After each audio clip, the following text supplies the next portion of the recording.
My name is Michael Cunningham. I joined the Army in about 2005. I stayed until 2013, made the rank of sergeant, made the position of squad leader, and deployed twice with the Army, both times with the 173rd, for a combined total of 27 months.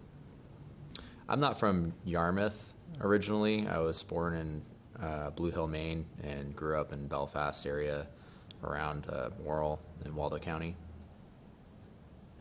Yeah, so joining the Army had a very specific reason. I didn't talk about it a lot coming into basic because it just wasn't received very well. But ever since I was a little kid, I really was interested in conflict. I was trying to figure out why people do the things that they do to each other, why war happens, et cetera, et cetera. And I was kind of raised off of classics like the Odyssey and the Iliad and Jason the Argonauts when I was a kid, as opposed to regular children's stories. And that kind of evolved into my teenage years when I would read foreign affairs and foreign policy and watch a lot of documentaries on war zones and things like this. And that reached a fever pitch at about 16, and I had a little bit of a crisis when I realized that a lot of the people that I was reading information about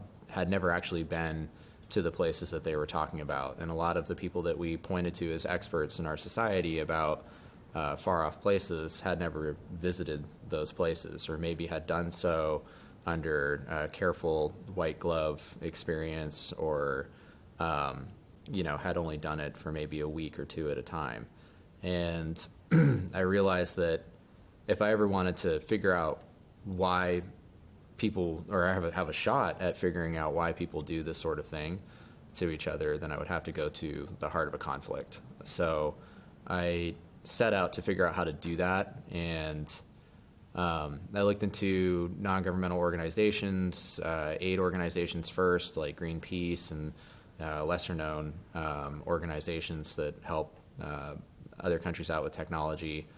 And I realized pretty quickly looking into that you might have a really good experience doing that, but you also might encounter a large rebel force with your group of people that nobody's combat trained, nobody has any way to defend themselves, and they often wind up at the mercy of these rebel groups. So really weighing all this together, and then looking at the Army to see, like, what kind of good can I do through the Army? Is it just fighting, or do you, build up any of these places? And mind you, 9/11 had happened just a year before this experience at 16, thinking about this. So I pretty much decided that it was going to be the military, and then it was just a process of whittling down from there which branch and what reason it was going to be. And obviously, I decided on the Army, but I chose the Army because it offered the widest degree of flexibility for trying to do what I wanted to do. Everybody in my family that had served in a previous conflict, not a current one at the time when I was thinking about joining. So nobody really had any, modern information about what the armed forces were like.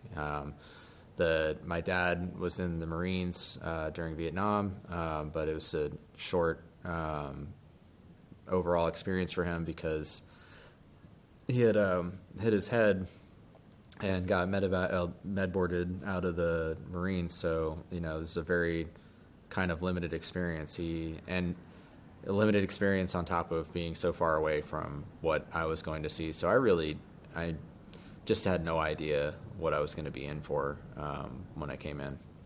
Around the time, it was 2013, 2014, it was around that time.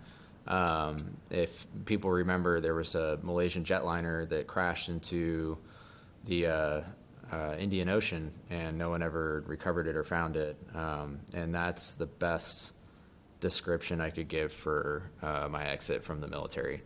So I got a divorce and out of the Army in the same week, and I had only planned to get employment where my ex-spouse was living at the time. So I had no job prospects. I had nothing lined up in the States. It took probably about 18 weeks to get my last paycheck from the Army. It took another 18 weeks, or took 18 weeks to do unemployment. That was very, very unprepared. And as a result, you know, the marriage that I was in, I spent a lot of money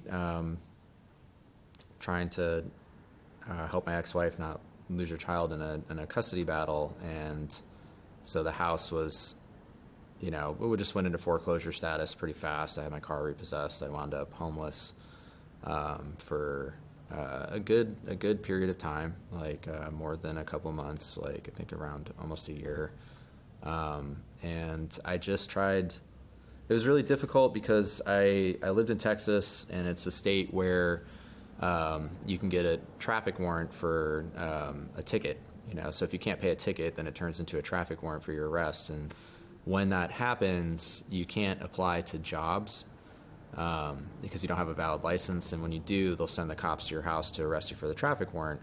And the problem with that is that normally, when you don't have any money and you're faced with that problem, I'd just go serve out the time in prison for going 10 miles over or something like that. But I couldn't do that because if I did, it would cancel the claims that I had with the VA. So it put me in this really ridiculous position, and the VA took about 48 months to approve my claim. So it was just a lot of struggle during that time. I don't think my life started to pick up until I basically left Texas and came back home to Maine. I thought that they were going to punch us in the face as soon as we got there and be like, welcome to Fort Benning, right in the face, and that just seemed appropriate for what we were going to be doing, yeah, you might want to, have an environment like that. But they came on the bus, and this is 2005, before a lot of things really changed in the military. I mean, came in BDUs. They came on the bus just very calmly and, asked us to just quietly get off the bus and stuff. And, we processed into the 30th AG, which is this weird holdover, because obviously you're going to be in holdover when you come processing in, but you don't think about that. You just think you're going to go right to the stuff you're going to do. And, you see things that make you think a little bit more about what it is that you're doing. They have you collect your DNA to be able to verify that it's you in case you get blown up into mist or something like that. It's all these things that you kind of think about, and it doesn't really start until you get assigned to your unit. That's when all the yelling and stuff like that happens. But I still did for a while, was wondering when it was just going to get more difficult, and that didn't really happen until later in SOPSI training for the particular thing I came in for, and then when I got to my unit finally. Basic training was Sand Hill, Fort Benning, home of the infantry. So that's where, if you're going to join the infantry, that's where you're going. And that's where you're going to stay when you do one station unit training or advanced infantry training, AIT. You just stay at Sand Hill, learning to be an infantry guy. And then if you're going to be a paratrooper after that, they send you over to where airborne school is in Fort Benning. And then depending on whatever it is you're going to do after that, maybe you go to Rangers, or maybe you go to Special Operations Preparation Conditioning, which is what I did, or you go to your unit. Probably the biggest adjustment was, having to really kind of curb myself and how I think about a lot of different things, because it's interesting to me that infantry people are engaging in some of the highest level geopolitical activity that you can do. So much about what an individual soldier does on a battlefield can impact whole nations. It's almost astounding the level of impact that an individual private can have just based on how they choose to conduct themselves or actions that they take in a war zone. And I think, you know, being able to understand all of that, the full depth of something like that while you're in service definitely opens up your eyes and has you absorbing everything. But it also, you have to be very careful about how you kind of socialize with like that kind of understanding, you know, because some people, they might, it might just be a little bit too difficult to understand, you know, and that really showed up a lot in when we would talk about things like Afghanistan and whatnot, because there was little to no understanding about the people that we were going to be engaging with on a routine basis for, you know, at the time was told was going to be maybe a year or more, but ended up being 17 more years or something like that. And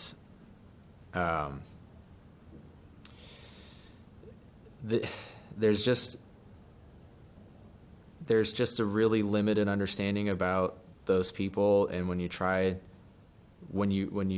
really try to understand them fully, you realize like the more you understand about them, the better you can actually conduct your job and try to find you know, the bad guys, right?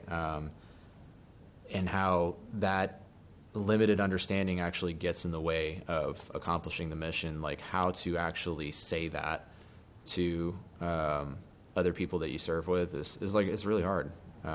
It's very difficult. And that was, it was like a very delicate situation that I had to, you know, maneuver around. It's like, you know, I had to find people that I could have those conversations with and that would really like hear it. I think that's probably the biggest adjustment for me. People say that the military changes you. Like, I don't know. I never became anything different than really what I am. I just explored more of myself in the military is what it was. I was always going to be who I was. And so I came into Fort Benning, did the basic training, did infantry, went over to airborne school, did that, and then they shipped me out to Fort Bragg to go to special operations and preparation conditioning, and then eventually special forces assessment and selection. And that's because I came in on an 18 X-ray contract, which is a kind of like a uniform designator for any potential specialty in Green Berets. So it's a program designed to take you off the street and turn you into a Green Beret over the course of basically, you know, anywhere from a year and a half to 2 years to 2 years and some change, depending on what specific training you get in the Special Forces qualification pipeline. So like the qualification course, so SFQC is like a year or two long.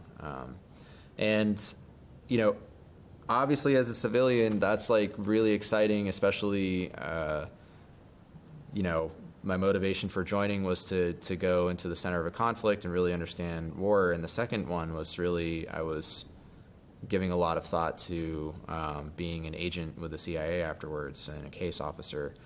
And, you know, so to have such a program like that is really great when you're looking at it from the outside in, because if you don't really get into like an Ivy League pipeline, like Yale or Harvard or whatever, you know, there's a really slim chance you're going to get recruited into an agency in your college years.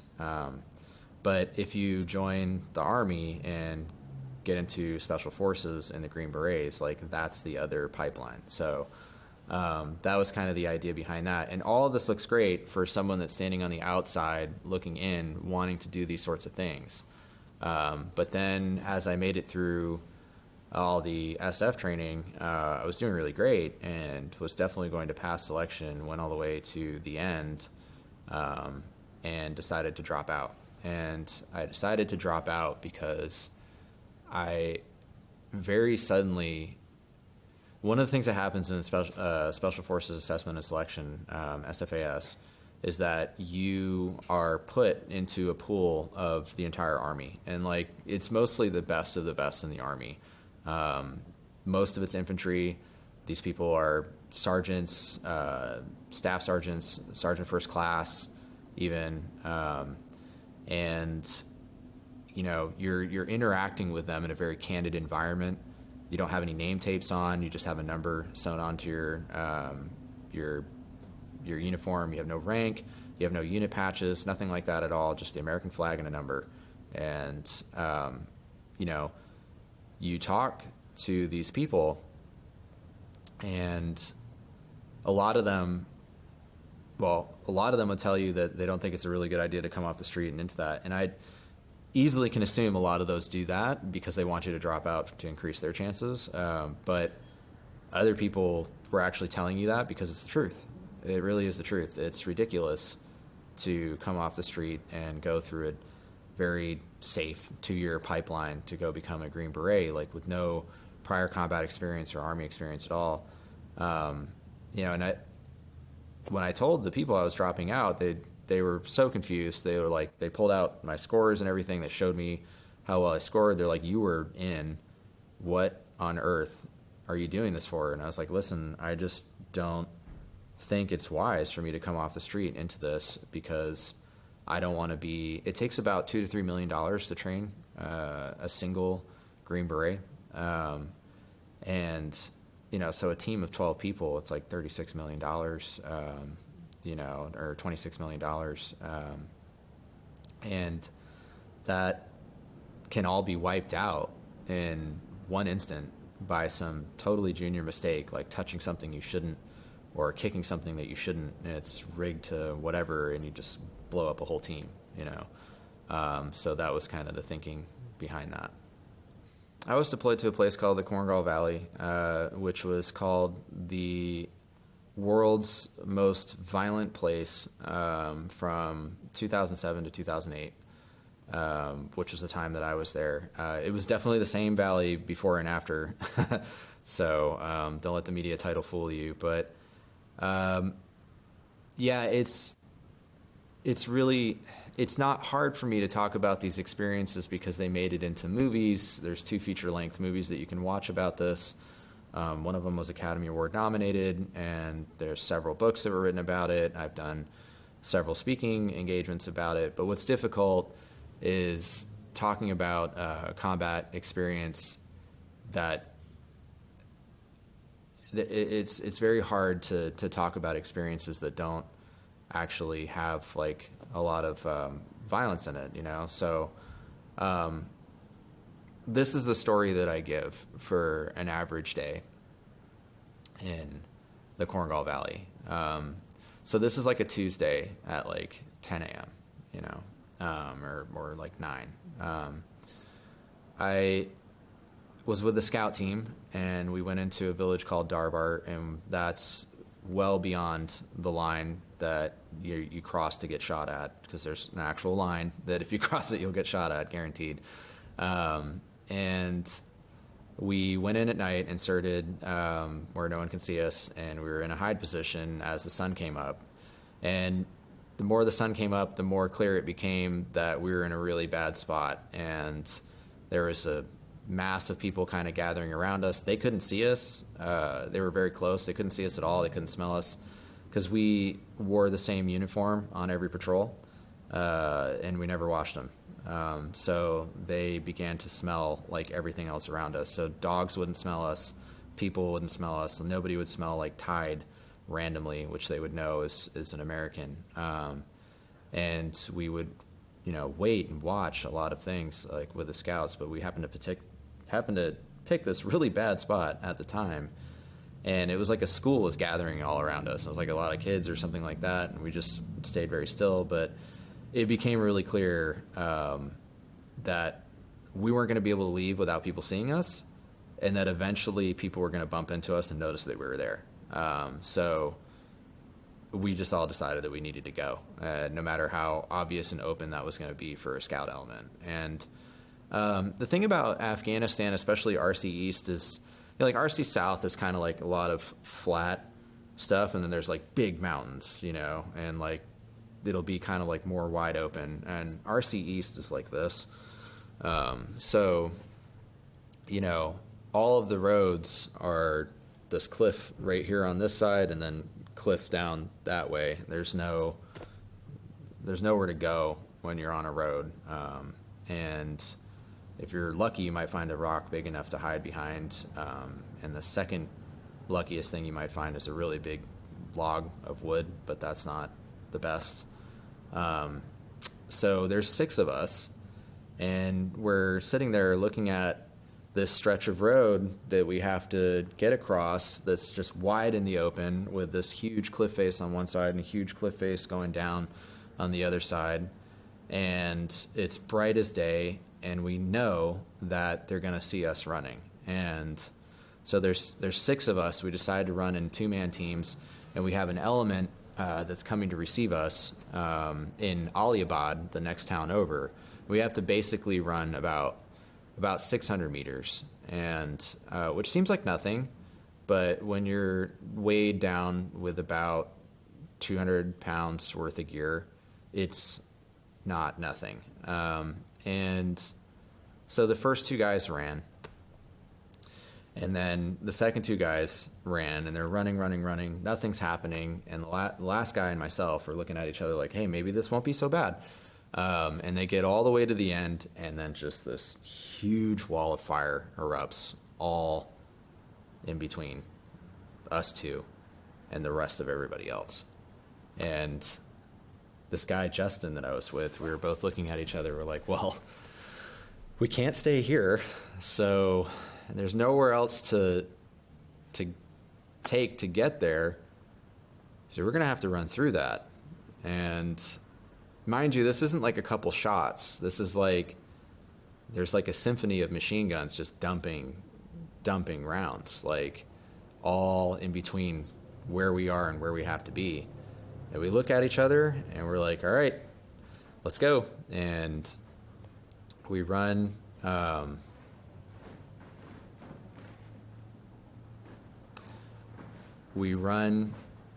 We start running, and I'm putting my hands like up like this, and I'm watching rounds just go through like my arm, like in between my legs, in between my friend's legs. I'm watching rounds pass through his assault pack. A round went through all of his magazines.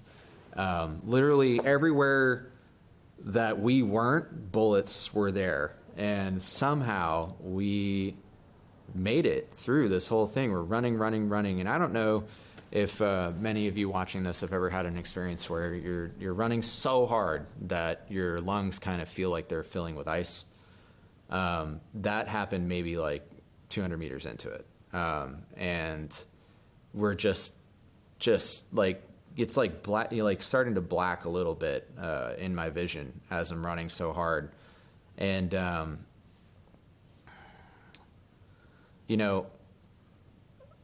we make it to the end somehow, like, and this is happening very fast. We make it to the end, and we don't see any cover anywhere except for this hole. And so, there isn't a lot of thinking about like, oh, what's in that hole? We just like jump into the hole, and, we're sitting there like that, as these rounds are just like shredding this tree and dropping like sawdust all over us, like taking like parts of the whole tree like in half. Like, it's just, the rounds are hitting the dirt like right there at the top of the hole. It's just constant pounding right there in that hole. We couldn't get out. And I was always that kind of big idiot that never wore gloves. You should always wear gloves in a combat zone. It's just a good idea. And I put my hands down like this when I got down into the hole. And after realizing that, oh my God, I'm still alive. I can't believe I made it in that hole. Wow, we ran through a lot of bullets. After all those thoughts processed, I was like, what am I feeling on my fingers? And I looked down at my hand, and it's in the sockets of a 4th stage decomposing body. And I realized that we're in a pit of dead bodies, and that are at like the 4th or 5th stage decomposition. And I look at my friend, and I was like, oh my God, he's gonna freak out when he sees it. I was like, dude, whatever you do, don't look down. He's like, looks down, he's like, yeah, and like he goes to stand up. I have to pull him back down because he's about to get killed standing up in the middle of a bunch of gunfire. And that is a Tuesday at 10 a.m. in the Korengal Valley. Like, that's just another day. Another day. You can watch other interviews about this very same question, and I'm thinking about like the Little Rock Film Festival where we went and represented the movie The Korengal, and I had said then that the whole experience for me served as an inspiration to try to figure out how to put to bed conflict, and I set out to actually do that in a real meaningful way after that, and I tried a lot, and it's quite difficult.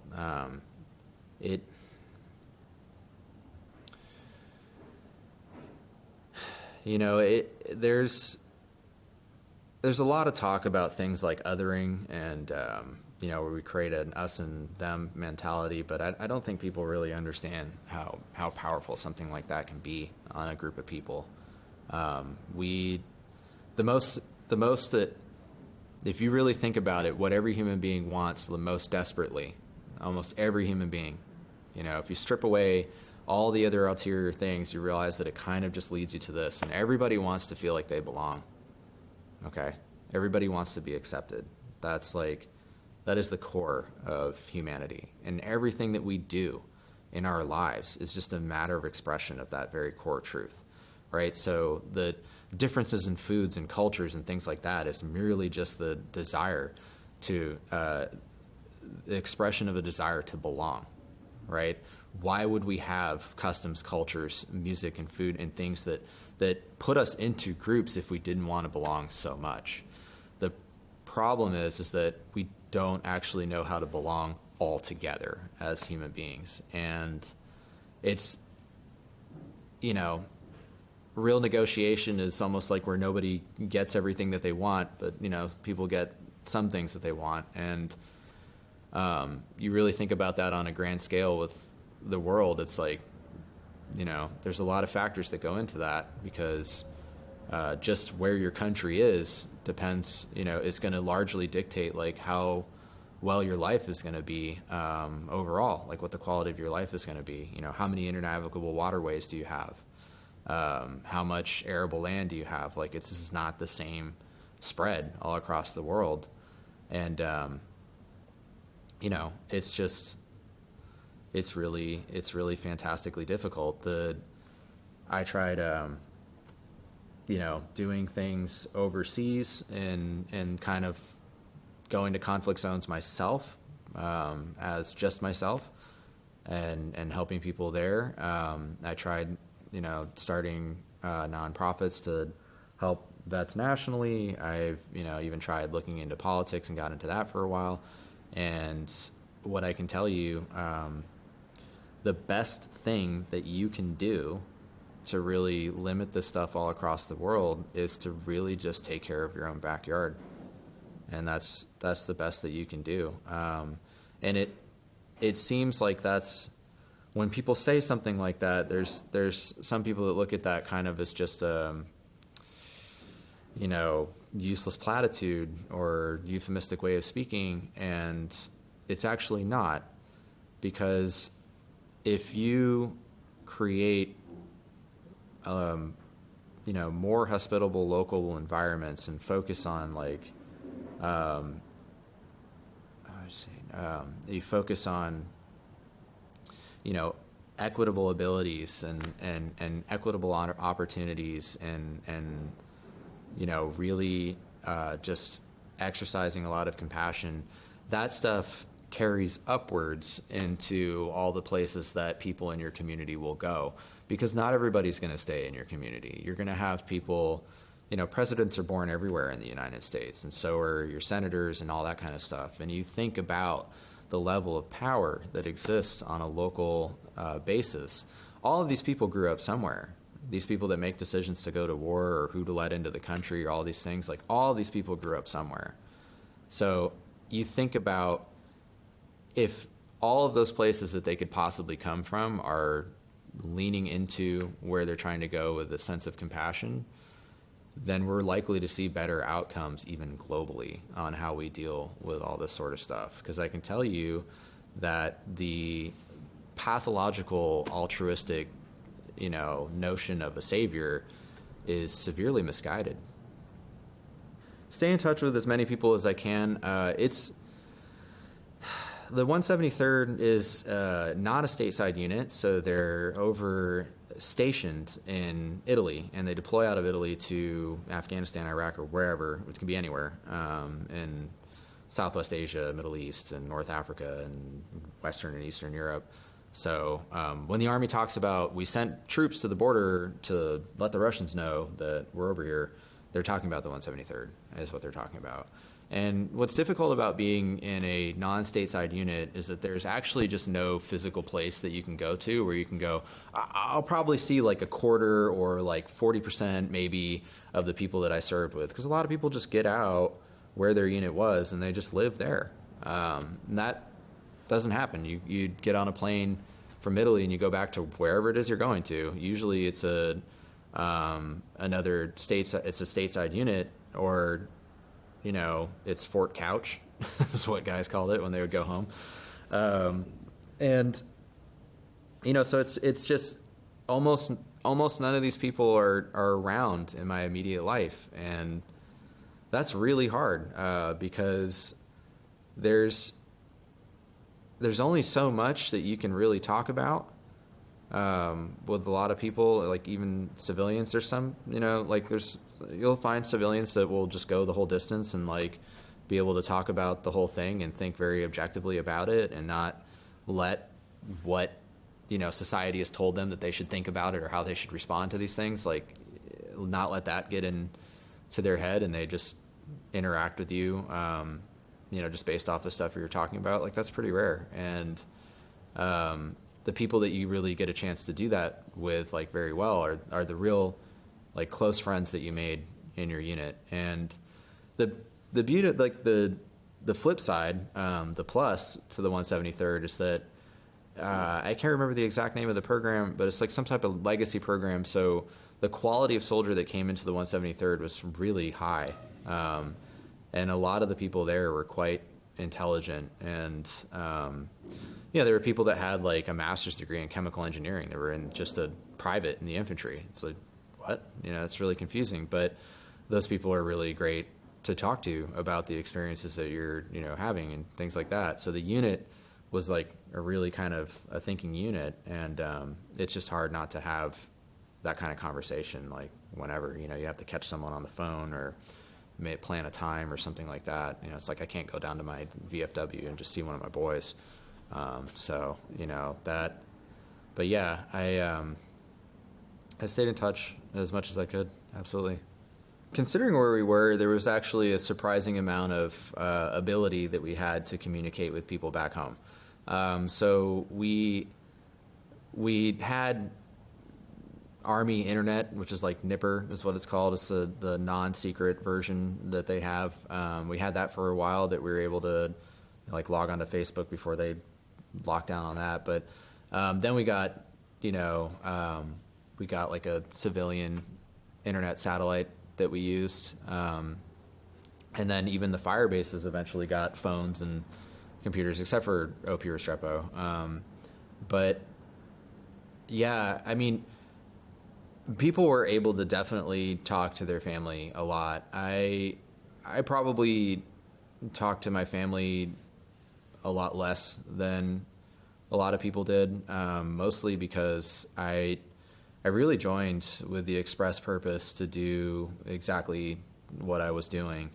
I joined to like really get into the heart of conflict and to potentially go on to, greater intelligence type services. And so when I went to the Korengal on my first deployment, I worked 24/7. I did not stop. I hardly watched movies. I spent an inordinate amount of time always working on like what it was we were doing. And like as an example, I would, in my off time, I would go work at the TCP, the traffic control point where we stop people, so that I could practice Pashto. And I learned how to speak Pashto like about a 12-year-old child would be able to conversate in Pashto, so I could easily conduct interviews and things like that without the aid of an interpreter at all. And I was able to understand every type of response that I would be getting. And those are kind of the things that I spent a lot of my time doing. And I generally, just telling my family, hey, no news is good news. And we might be talking to each other in a limited fashion. I found it was better in a lot of ways, just because, it is. I know this is going to sound, potentially terrible to, some family members and stuff, but, when you're over there and you're doing that kind of work that the Korengal demanded of you, which was 5 firefights a day, every day for the first 180 days straight, you don't have a lot of time to be thinking about anything else, and you really shouldn't. You shouldn't distract yourself in any sort of way, because it demands 100% and more of your attention. So, it was interesting. And the other thing too that would happen a lot is that if you got on the phone with someone in the Korengal, especially someone that you really loved, like I was very lucky not to have a girlfriend or be married, in the Korengal, because that would have been really difficult. But there was always a risk when you would get on the phone, especially with someone that you don't want to have worry about you, and all of a sudden a mortar round comes in or rounds are flying through the building. This happened all the time, and people just have to be like, yeah, we're getting shot at, I gotta go. And if that happens enough and enough and enough and enough, like, how is it possible for your family member not to be more worried and something like that? Like, literally the conversation just ended right there. I love you, bye, we're being shot at, because we'd be hanging out and people would be joking around in the, MWR room, and then wham, wham, wham, wham, like here come, 5 Dishka rounds that just blew through the entire thing. And a Dishka round, like the bullet part, not the cartridge, is the size of your pinky, like that. And, this thing's an anti-aircraft gun that they're shooting at human beings.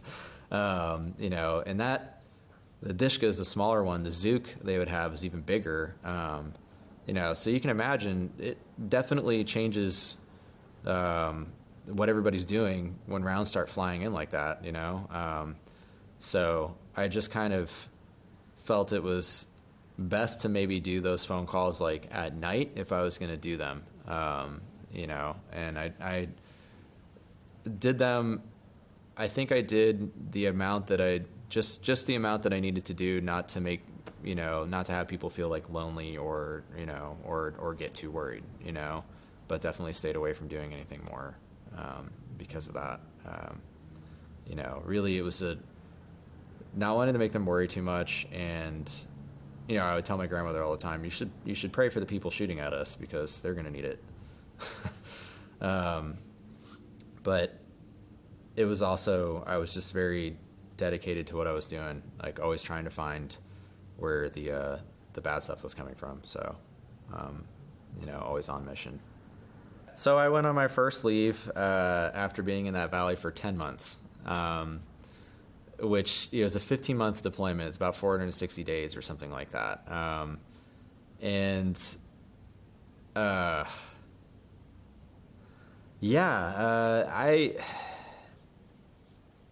don't even know how to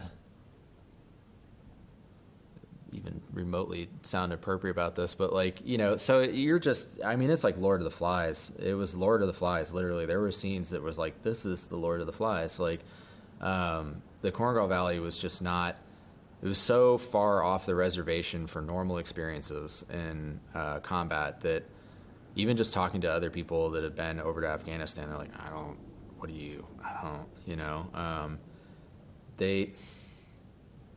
the first time I got to go leave the valley was, we got there in May 2007, like the beginning of May, and then sometime in like end of November, we got to go to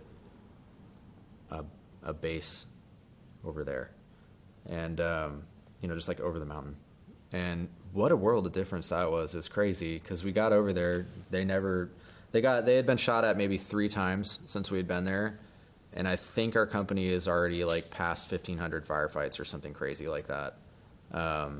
we'd shot like 6,000 mortar rounds in the first 2-3 months that we got there. And so, yeah, the blessing refit that we got to have after Rock Avalanche, where we got into the biggest firefight that I've ever seen in my entire life.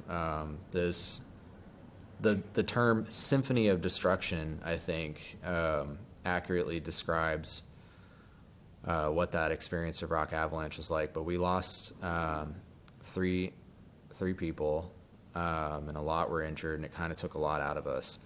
One of the people that we lost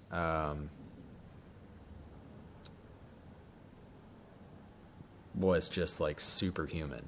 I mean, you don't really encounter people like this too often in the military. I mean, there's people serving in functions that you would imagine that they would be like this, but like this, whoa. Like, so he came to us from Ranger Recon Detachment, which is not your average Ranger unit.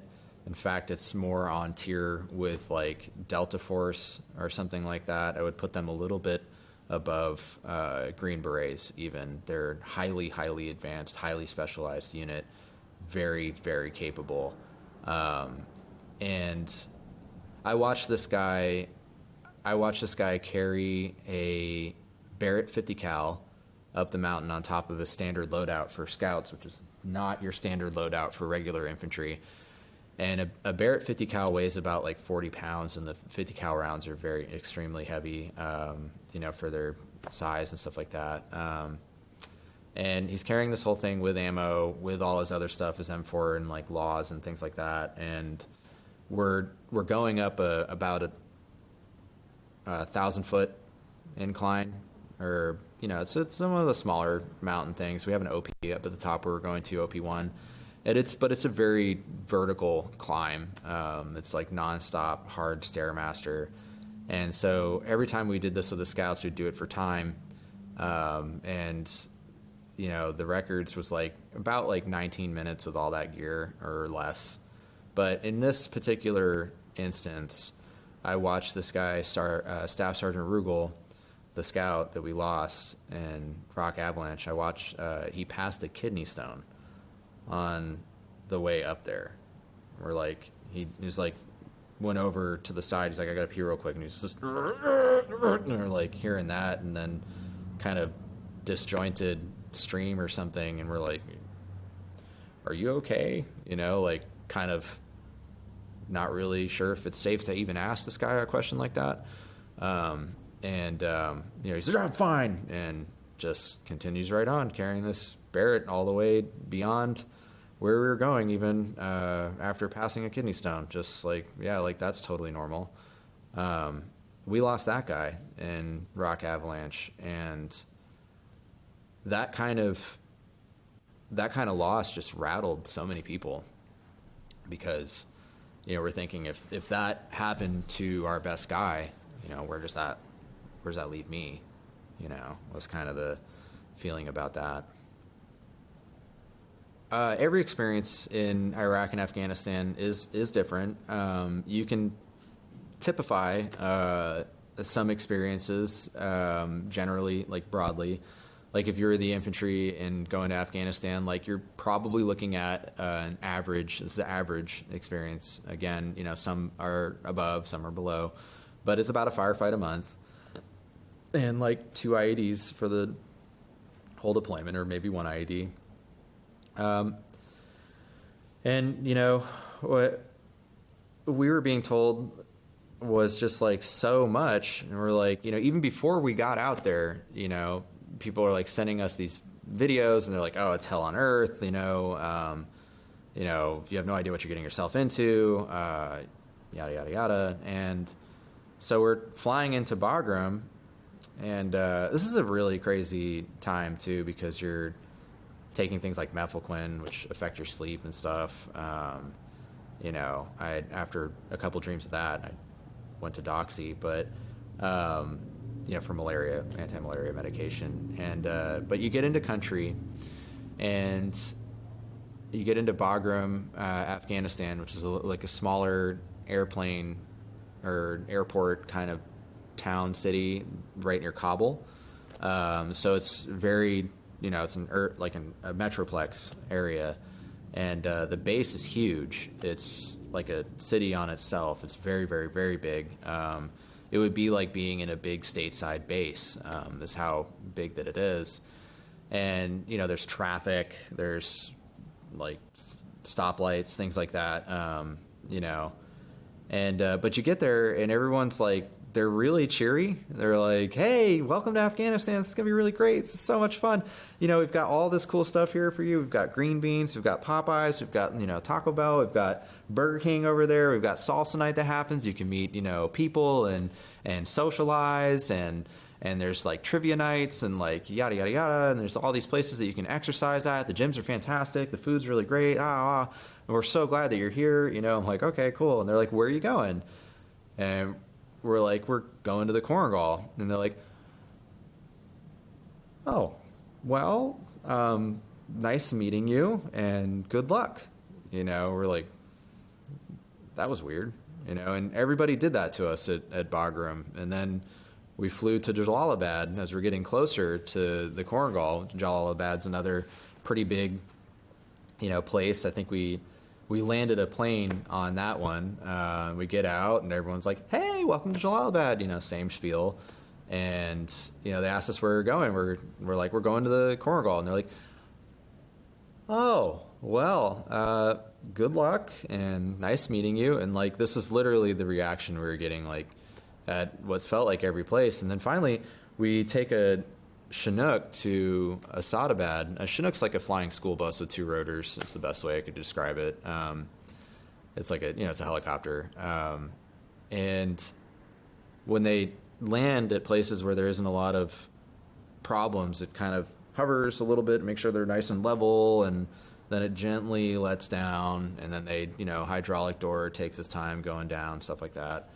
And we get out there and they're like, hey, welcome to Asadabad. It's not as great as Jalalabad or Bagram, but we do have a chow hall and a really great gym and yada, yada, yada. They're like, where are you guys headed? And we're like, we're going to the Korengal. And they're like, oh, man, I'm sorry. Good luck. And we're like, dude, this is weird. This is getting really weird. Like it can't be that bad, is what you want to tell yourself. And so it finally comes time for us to get onto the Chinook and go to the Korengal Valley. And we're flying over pretty high. And we're like, where is it? I wonder where it is. Where is it? Is it coming up?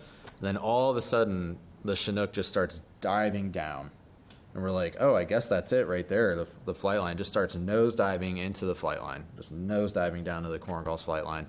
And right before, we're about to like kind of hit the ground like that, it flips upwards and they blast those like after jets or like, these little jets that they got on the back of the Chinook, and they like blast those on to slow down, and the thing just wham lands like that, like a bang on the ground. And then the one of the crew chief people run over and they just pull the bolt out of the whatever the pin is on the hydraulic door, and it just drops like bang like that. And then this guy runs on the bird with this like totally blacked out like dirt face, and he's got a camo net in his helmet, which is not reg, not allowed. And then he's got a stuffed animal in there, like a Captain Jack Sparrow or something like that. And he's got cut off t-shirt and like lapsadaisical cut up shorts. And we're just like, who is this guy? Where are we? And he runs on, grabs our staff sergeant, one of our squad leaders, and he's like, get out the fucking bird, and throws our squad leader, and our squad leader, recovers real quick, and we're looking at him, he's looking at us, and we're like, should we fight this guy? He just like put hands on you, you know what I mean? He's like, just looks at us and says, do whatever he says to do, like get all this stuff off here. So we move at the pace they're moving at, and we get everything off there in like seconds, right? And as the last person's, we're getting everybody off, they're running, they're like, get in the bunker, get in the damn bunker, like get in there.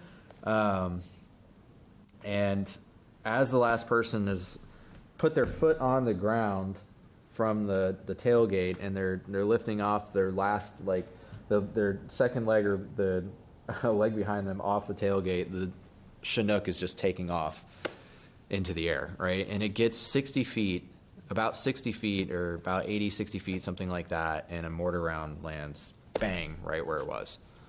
And that the bird did not even look back. It just kept going. And after that, it was mortar round, mortar round, mortar round, mortar round, mortar round, mortar round, Dishka fire everywhere. And it's like, we had barely even made it to the valley. And we had already gotten into our first engagement. And in a 24-hour period after that, I was in 6 more firefights, in that short of a time.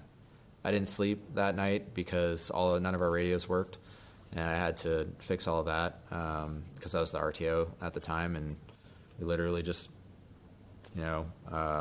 woke up at like 2 a.m, went on a patrol to where we were going to be in the valley because we weren't going to stay on the company outpost. We were going to go to a platoon outpost, and we got into about 4 or 5, more firefights, 6 more firefights after that. I can't even remember.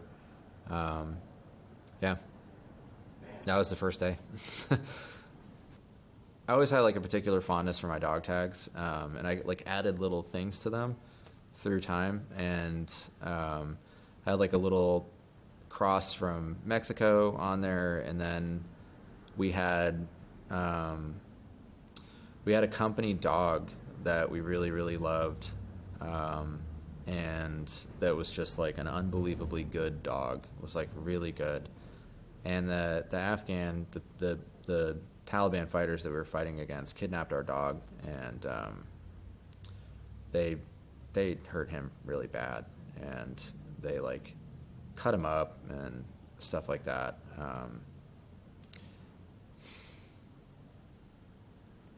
And we had to put him down. And I carried that with me. He had a little dog tag that I still have to this day, that I carry with me, and things have been added to it through time. But there were a lot of weird traditions. I think the biggest one in our unit was you were not allowed to eat charms. I don't know if people ever see, I never see these candies for sale almost anywhere, but like charms as in like, not the charms pop, but like the block of charms like would come with MRE meals. And for some reason in this unit, it was like you were not allowed to eat the charms. Like if anybody caught you eating charms, like they would like beat you up, And so I remember there was this one week where again, we were in a place where we got shot at 5 times a day every day for 180 days straight, and then it calmed down to about 10 or 15 a week. But there was one week where we had no firefights.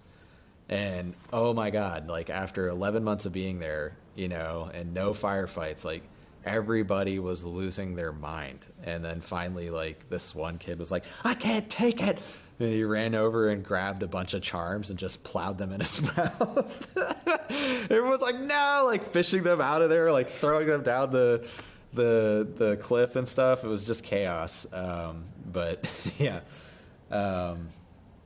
They were all, believe me, if you might think of yourself as a superstitious person, but I guarantee you that if you go into a really hardcore combat zone and you end up surviving it for a period of time, like you're going to be superstitious about a lot of various different things. Like it's just going to happen. The Korengal was, for being a person that would actually volunteer to go do something like that, so you have to start there, and then what that person might like. The Korengal represents like a very strange like odyssey adventure that you're really never going to find anywhere else. And so, yeah, we played a lot of games with each other.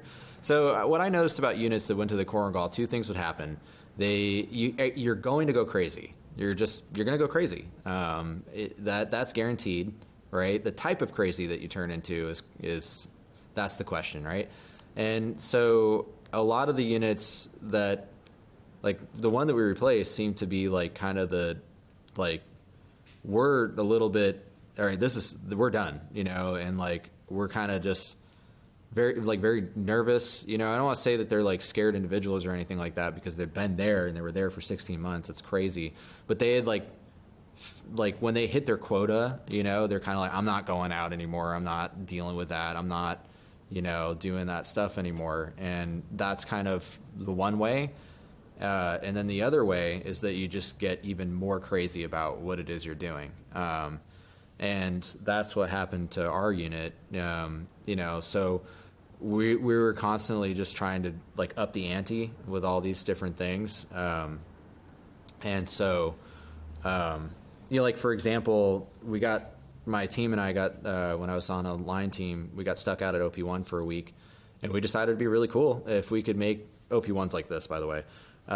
If we could make a helipad on top of OP1 for no reason. And we did that. We like leveled the mountain with like little tiny dinky e-tools, the little black shovels that you see. They're like this big, and like one pickaxe. And we, just pounded this. Oh, and you get the little iron bar that comes with if you get one of those things, a wedge. Those are so great. You can really, hardscape a mountain with one of those. But that kind of gives you the idea of like where we made it to. So the things that we would do, we played this game called Silent Kill, where you have a red marker and you go around at night and you try to get someone's throat, like while they're walking around from the shower or whatever. And then we ordered a bunch of airsoft guns and we shot each other at night with those. With like night vision and everything like that. So we're in a combat zone, we're fighting all the time, always assuming that like anybody could come breach the wire at night and try to kill us in our sleep. And we're just like shooting each other in the like alleyways, like, like with night vision and stuff, when people come out of the shower trailer, just pop, pop, pop, pop, like, probably not smart, not smart to do at all. We did all kinds of stuff like that. Probably the funnest thing that we did though was stealing other units' flags. Absolutely. 101st, we stole your flag. 82nd stole your flag. And I think we stole like 8 other units' flags. We tried to get the Marine Corps flag, but they're ready. Like they know, like someone tried it before very badly in the Army, and then like now there's like 16 Marines like watching the Marine Corps flag all the time in Bagram or whatever. But I remember this one particular story. This is the refit in Bagram after Rock Avalanche, where we lost all those people. We're going back to the Cornwall from that refit, and sometimes I would just do this stuff by myself and not tell anybody, and because I just found it hilarious. And I stole the 82nd had a small contingent on Blessing where we were at. It was like an aviation unit or something like that, I think, for the helicopters. And at night I went and stole their flag. Just hoisted it down and stuffed it in my pocket, and then put it in my IBA where my body armor was, so no one's gonna check there. And I stole the flag, and then like I didn't tell a lot of people, but like I think I told my team leader, and he must have told the platoon sergeant, because we're all sitting out there on the flight line, and he's like, "So, Cunningham, you stole a flag, huh?" I'm like, yeah. Am I like in trouble now? He's like, "Well, normally maybe." He's like, "But I don't know if you noticed, they had a change of command ceremony." And I looked up and I was like, "Oh, like there was a 101st flag there now." He's like, you won't get in any trouble for stealing that flag that you stole if you steal that flag too." He's like, "The bird's coming in 10 minutes. The helicopter to take us to the valley is like coming in 10 minutes. This thing is 800 meters away, and it's broad daylight." And I'm like, and it's a unit that's like moving in, so there's a bunch of people like moving in and out of the building that they're in. So I was like, "You're on," And I run over to a gator, steal this gator immediately. Like I take my team leader with me, because like I need another guy. I need to look out for this one because it's broad daylight. And we drive up there super fast, and we kind of wait. We're like watching the 101st, as they're putting stuff in, watching them. And the 2 guys that were loading things in there, they're like, "Yeah, let's go around back, smoke break, And I was like, this is our chance. I run up on the flagpole and just cut it. And it drops, stuff it in the cargo pocket, hop on the gator, zoom all the way back down there, stuff it in the IBA. And here comes the bird to land. And like, we get on the helicopter, and it's the 101st that's doing the aviation. It's the people that I just stole the flag from, and they're treating us like kind of like not very nice, and I'm just like smiling the whole time, like at them, because I was like, I just stole your flag. You can be as crappy to me as you want, but it's not going to change the fact that I got your flag. And well, they found out we stole their flag, the 101st one. 82nd never found out who stole their flag. I still have it. And they made us give it back, but the building that we had it in collapsed, and it kind of messed the flag up. But then we shot it on the range and did other things to it, and I don't even know if they wanted it after it came back, because that flag was nasty. But that's kind of the entertainment that you kind of find yourself making out there. That's just some of it anyways. We're talking about a place that the Army would fly people into the Korengal who were colonels or whatever it was before they could no longer get like a CIB anymore. They would literally fly these people into the Korengal Valley so that they could be there when the cop got shot at, so they could get a CIB. Like, that's this place. Like, and so nobody's coming out there to tell us what to do. And we just we did our own thing, like by a mile, like all the way. Everything you could think of, we just did our own thing. And nobody was going to come out there and tell us that we were misbehaving. It was just like, I mean, I'll tell you what happens when you come out there and try to tell someone that your soldiers are misbehaving. This is what happens. So we had the first guys, right? We've only been there for 60 days, and we'd already been in, like, the company had already been in, multiply that by 5, so looking at at least 300 firefights around that, and so individuals have already been in I don't think there's a person after 60 days that hadn't been in at least 20 firefights, at least, and I'm talking about the cook, or the person doing water and trash or something like that, who should not be getting shot at, who's probably directly got shot at, not even just I was on the base when people were shooting. Nobody's coming out there to do it. And when they do, so I told you 60 days, we've been in 60 days. The first group of guys that we had are going on leave. What a mess, right? We don't have any uniforms. All of our uniforms are done. Guys are literally showing up to Bagram, this big garrison base with all this, flagpole type doctrine stuff. And, they're showing up there with just no crotch on their pants. And just their uniforms are toast. They look like they just was in a dirt sack for 15 years, and there's no name tapes. They're all ripped up and everything, and they're just getting chewed at by every colonel and everything like that. But so this is a real story. This one of the first guys goes on leave. He's coming back, and they make you wear your uniform when you're coming back. And so people, in Atlanta and the South and stuff like that, they're really generous and nice, and Dallas, and they buy you drinks, which seems like a good idea at first, until, one of the guys has had maybe 10 Long Island iced teas. And all of a sudden this guy's running through the airport in Atlanta, tearing off his uniform, just throwing it everywhere, screaming, "The government's trying to kill me. They're going to send me back. The government's trying to kill me." And he gets arrested. And, so we're pretty upset that he's not back when he should be back. And we get this phone call. I don't even know how this happened. I have no idea how this happened. I'm not sure what Army person made this route transfer take place, but the Fulton County, I don't even know what's the county in Atlanta, but the sheriff's office calls the base that we're in the Korengal, this base that takes helicopter flights to get to, and it's communicating via satellite. I have no idea how these people got connected into our phone. You could call those phones, but you really had to call a service. I don't know who they called, but whoever that was thought it would be a good idea to direct that phone call right to our company base. And I pick up the phone, and I'm like, hello? And they're like, this is from sheriff's office, and blah, blah, blah, blah, blah. You have a specialist, so-and-so? I'm like, yeah, we do. What's the problem? And he's like, well, he's been detained. He was super drunk running through the airport yelling about how the government's trying to kill him. I'm like, oh, God.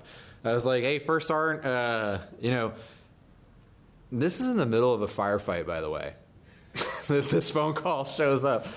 And I'm going to have to paraphrase, and it's probably going to be some explicitives, but, I'm like, hey, First Sergeant, Sheriff from Atlanta is on the phone for you about Specialist so-and-so. Here you go. And he's like, who? Specialist what? He's like, I ain't got time for that. And like, hang up the phone just like that, And he looks at me. He's like, is that guy an idiot? Is he scared? What's his problem? And I'm like, no, he's actually a really good soldier. He just got really drunk. He's like, all right, we're going to let him back. We'll just demote him. And that was it. But yeah, it's just weird stuff like that happened routinely. There was this time we were hanging out at OP Restrepo, which is the smallest little fire base that we had in the Korengal, and we had a contingent of Afghan National Army with us, and we had a staff sergeant, Ranger qualified, absolutely, and he liked a very clean AO, a very clean space, a very clean base, clean base, full grace, whatever.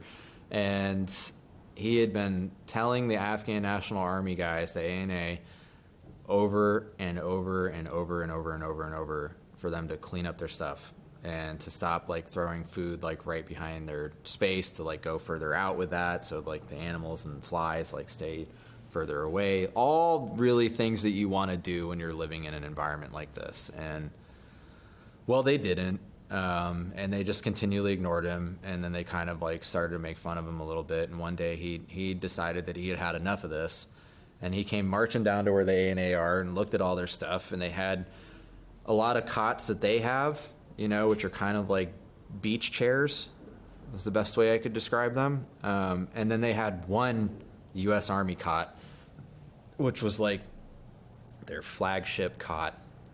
And he goes marching down there, and he's like, blah, blah, you idiots, aren't cleaning up your stuff, grabs the cot, and just throws it over the cliffside. I mean, this thing goes flying, because, these dudes are just lifting weights all the time and, getting jacked and stuff and taking all these, questionable supplements. And he just launches this cot into outer space. It goes up like this and then just arcs and goes straight down, and I'm watching it, and there's it's a giant cliff that we're on the side of, and this part is like this in particular. It's just a flat drop, and this thing explodes into dust. I didn't even know that was possible. It just poof, it's metal, I thought, or, it's pretty strong. I've wrestled with a couple cots before. And this thing basically turns into, little pieces like that. And they are so mad, the Afghans. They all run and grab their AKs, charge them, and they're just pointing at this guy, and they're yelling at him. And then as soon as the guys on our base see that, they all grab their guns, charge them, and run down there and point it at them. And then all of a sudden, there's this big group of people who don't speak the same language, definitely don't share the same culture, all pointing guns at each other, getting ready to shoot the bejesus out of each other. And I stepped right in the middle of it. And I was like, hey, guys, let's, calm it down a little bit, and I could speak Pashto. I was like, hey, listen, let's just, take it down a notch, calm down. And I managed to talk them all out of it. But I really wonder what would have happened if I couldn't speak Pashto like I'd learned how to speak before that event, because I'm pretty sure I would have at least died. They weren't far away. I'm talking about there's barrels all around me like that, just pointing and screaming at each other, and I'm just glad that no one sneezed. But yeah, that was another Tuesday. So there's a movie that it's I don't even know how this all came about, but so there were a couple of media people that were going to be a couple of different media teams that were going to be embedded with us,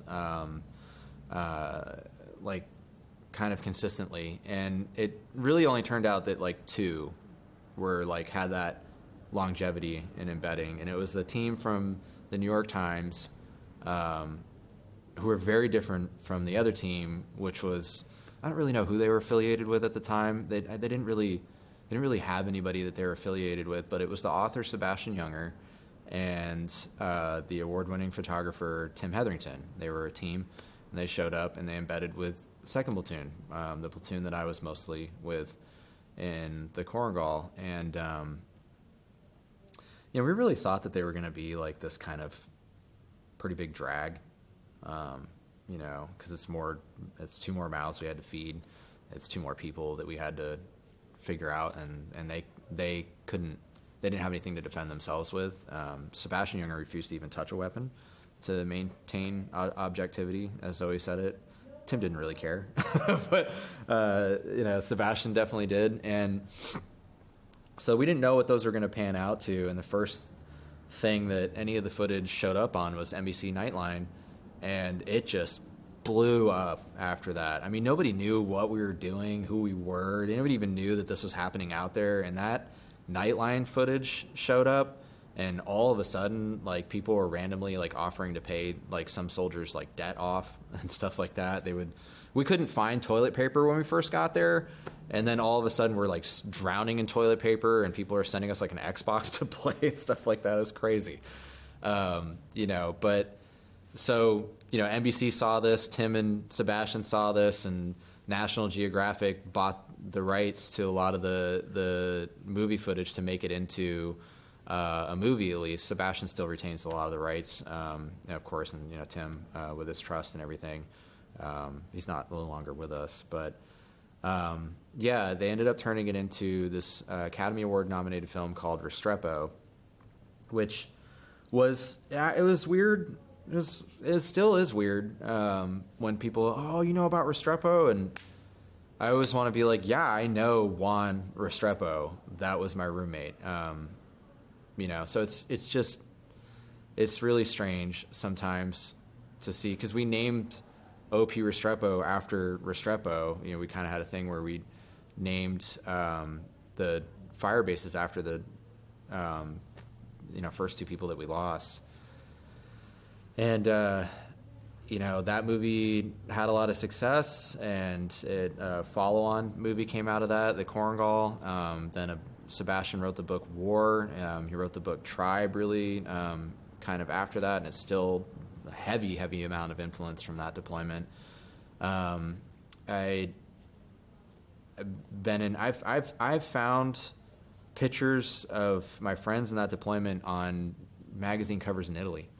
I've probably been in like maybe 10 to 15 different newspaper articles, magazine articles, and things like that, and the two documentaries and two books, because there's a picture book that Tim did. So it's just a ton of media that came out of this, and the experience for that was really a lot different for me, because I tell people all the time, they want to ask about how the Korengal was, and I say, like, I will share with you what it was like, because I've been so desensitized to speaking about this stuff. I've had to represent these movies. I went to the Little Rock Film Festival to represent the movie The Korengal, and we were in Sebastian's place. And Tim had already died during this time, so it was really just Sebastian at this point. Tim Hetherington passed away by RPG in the Libya conflict. And so he asked me and another person to go in his place to this premiere for the film at Little Rock Film Festival, and they treated us like they gave us, director's passes, like what they would have given Sebastian, and they took us everywhere, and we did all these Q&As and stuff, and it was interesting. I remember I was in the middle of my second deployment, still just trying to figure out how to see my family while I was on leave, and I had to go to a couple of these things for Restrepo, the movie Restrepo. So it was kind of interesting. And two, I'm coming from a deployment, right? And I haven't seen this movie. And I'm going to go speak about it, And I'm like, we kind of, when they showed up, we were like, oh, like, at first like a novelty, and then they kind of just fade into the background as you have all this stuff trying to kill you all the time, and then you really don't kind of notice them as anybody different until like, maybe you're going to go mess with their camera by like, taking a picture of something you shouldn't, and never leave your camera around a group of infantry people. That's a solidly bad idea. And yeah, especially the more expensive it is, the worse it's going to be. But yeah, they found that out. Glad none of that made it into the movie, I tell you. So I'm looking back on like all the times that I remember the camera being there, and I'm like flying, stateside, going to go do this Q&A, like in the middle of another deployment. I'm just like, God, I hope nothing weird is on there, because I don't know what I'm going to do. I haven't really had a lot of time to think about this, so, but yeah, generally when people like, oh, you did this, you did these things, oh, wow, you were in that place, like, and they want to ask a lot of questions, I just tell them, hey, just be careful, because I might really tell you what it was like, and if you're not prepared for that, it might be a little too much to hear. After the NBC Nightline thing, aired, like that was an unbelievable difference in like how we were being treated out there. Like I said, we couldn't like hardly get anything. We'd have to ask like family members to like mail us toilet paper and stuff like that. And then all of a sudden there's just like, it's just like Christmas coming into the COP like all the time, just random people trying to get a hold of you out there, just asking to like, can we pay off your debt? Can we do this? Like all these things, like, wow. And I, because of the things I wanted to do, I hadn't quite decided I didn't want to do those things when I was in. So I didn't really want to be in that movie. And I actually avoided the camera as much as I possibly could. And I like systematically did that without like Sebastian being really aware. I think I told him maybe once that I like really didn't want to be in the movie. I even planned on, I set up going to Ranger School right after coming back from the Korengal, which is a very bad idea. You are, like, people want to pretend like they're tough in an army school, but like you're only so tough, and yeah, so it just, I really, looking back on it all, like all the way now, first off, nobody would believe anything that we were saying if these movies didn't exist. Not a single person would believe anything that we were saying, especially not anyone in the VA, anyone in the military that wasn't there. And so while that film was about our unit in that valley at that time, it represented almost everybody that had ever been to that valley. And it allowed, because it was such a different experience, it produces a different combat veteran afterwards, like the type of things that you deal with, how you feel, like all that sort of stuff. Like you could drop a plate of dishes in the corner of a building or in a room I'm in, and I'm not going to freak out. I'm just going to be like, oh, that's terrible. Sorry that happened. But if you let off an AK-47 a mile away, I'll be like, did you guys hear that? That was an AK-47. Like you only react to the caliber of round because it's, 5 firefights a day every day for 180 days straight. So trying to explain this stuff to the VA is like impossible without the aid of something like Restrepo or the Korengal. But then at a greater level, nothing like Restrepo had ever existed really when it came out. Like, yes, there were documentaries on war. Yes, there were movies like Band of Brothers that was like really felt like you were there. But no, there was not a documentary where you were like right there next to the people that like played almost like a movie with like a little bit of commentary from those people that were right there. Nothing like that had existed, and it sparked this whole new idea of what media could do in a war zone. And But what I noticed, the second big, and this is even bigger, benefit to those movies was that it allowed soldiers who were who are not very good at talking about their experiences and have a hard time doing it. They could just be like, well, this wasn't quite like my experience, but this is what it can be like. Or there are parts of this that are like what I went through. And, it's easier for them to almost just hit play than it is to, for them to recall the whole situation. So, I have a lot of mixed feelings sometimes about the movies, but overall I think it's positive for those reasons. I would like to share kind of two last things. One is really an understanding that I developed from having experienced something like the Korengal, where I have personally been shot at over 500 times. I've been mortared probably close to 60 times. I never got to experience an IED, but I've been mortared and shot at by an automatic grenade launcher at the same time, and that was really fun. And then that's just kind of the easier stuff compared to what you might see resulting from all that kind of kinetic activity. So I came into the Korengal with this geopolitical understanding, a strong understanding of differences in cultures, the extreme ability to be able to absorb language very quickly and to really get into people's lives over there and really understand what makes them think. I also came into that valley with a strong appreciation for psychology and neurology. I had taken a psychology course in college, which is nothing special, but I continued reading Freud and Jung and anything else I could get my hands on, B.F. Skinner or whatever. And I, especially looking into neurology, this all kind of coincides with how my life was when I got out. When I couldn't do anything because of not having a license in Texas, I chose to. I just wanted to be of use, right, and of service still. So I looked over a lot of the experiences I had in the Korengal and thought very deeply about it and read a lot of the stuff that I'd written down. And I really came to understand why we have the trouble that we have with PTSD. So there are 4 things that every veteran struggles with. And this is the biggest lesson that I'd want anybody to take away from my experience. And I hope, especially other veterans watching this who are struggling with this kind of stuff, really think about. So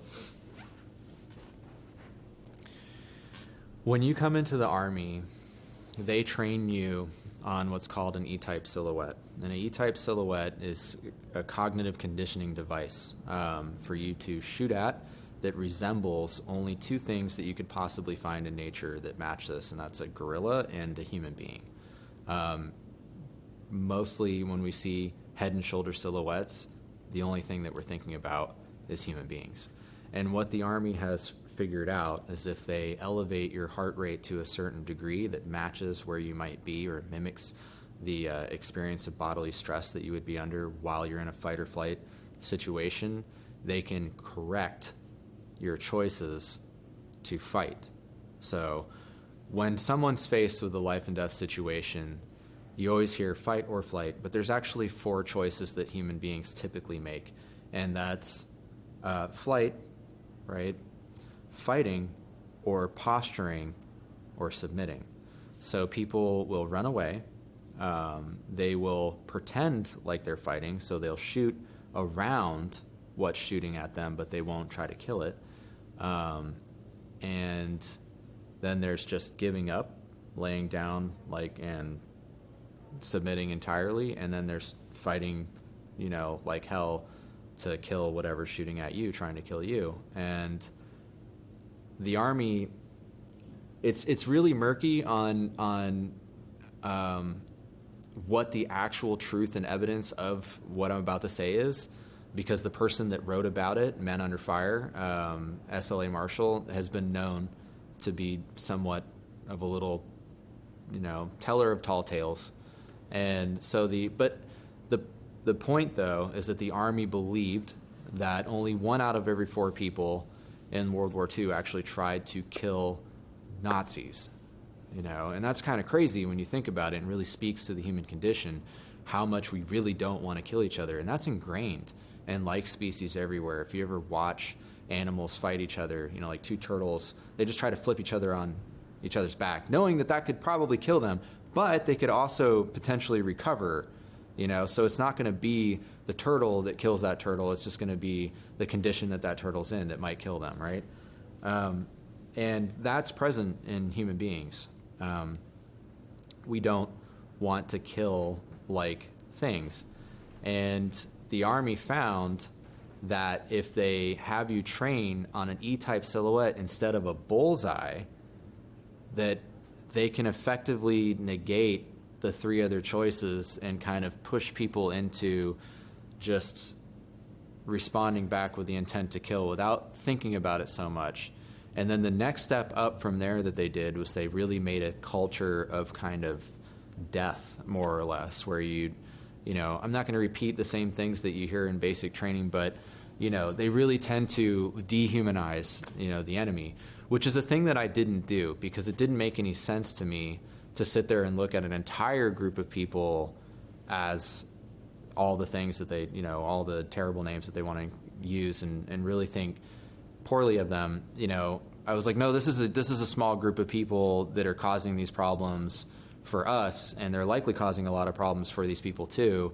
And the only way that we're going to find these people is if we don't look at them all as one person. But it makes it easier for the Army to get people to just kill people. And what happens in these firefights and these situations is that soldiers will find that they respond before they even think about it. And that's exactly what the Army's looking for. Because when they raise your heart rate up and they put these E-type silhouettes in your face, they make you do all these push-ups and run around and do all this stuff and really get sucking in air, and then they put you on the firing line to shoot as many targets as you can, like whack-a-mole. And nobody really realizes that, whatever you do while your heart rate's at a high level can actually imprint where your midbrain cortex is when you enter into fight or flight. So when you're faced with a life and death situation, you hear a lot of people describe car accidents, and they talk about time slowing down. Okay, time does not slow down. You speed up. So you go from 30 frames a second that you're seeing to 60 frames per second. That's because your heart is working twice as fast. Your heart's working twice as fast, pushing twice the amount of volume of blood through a body that has shut down organs that it doesn't need, like digestion organs or, XYZ. So those organs are just receiving a limited amount of blood to just keep them going, like alive, basically, but not really doing anything at all. And all of that extra blood volume, twice what you're normally used to receiving, goes to your sensory organs and anything that you might need to survive. So like your lungs or whatever, maybe even your brain. Your brain's a big part of that. So you see twice as fast. You hear twice as much. You feel twice as much.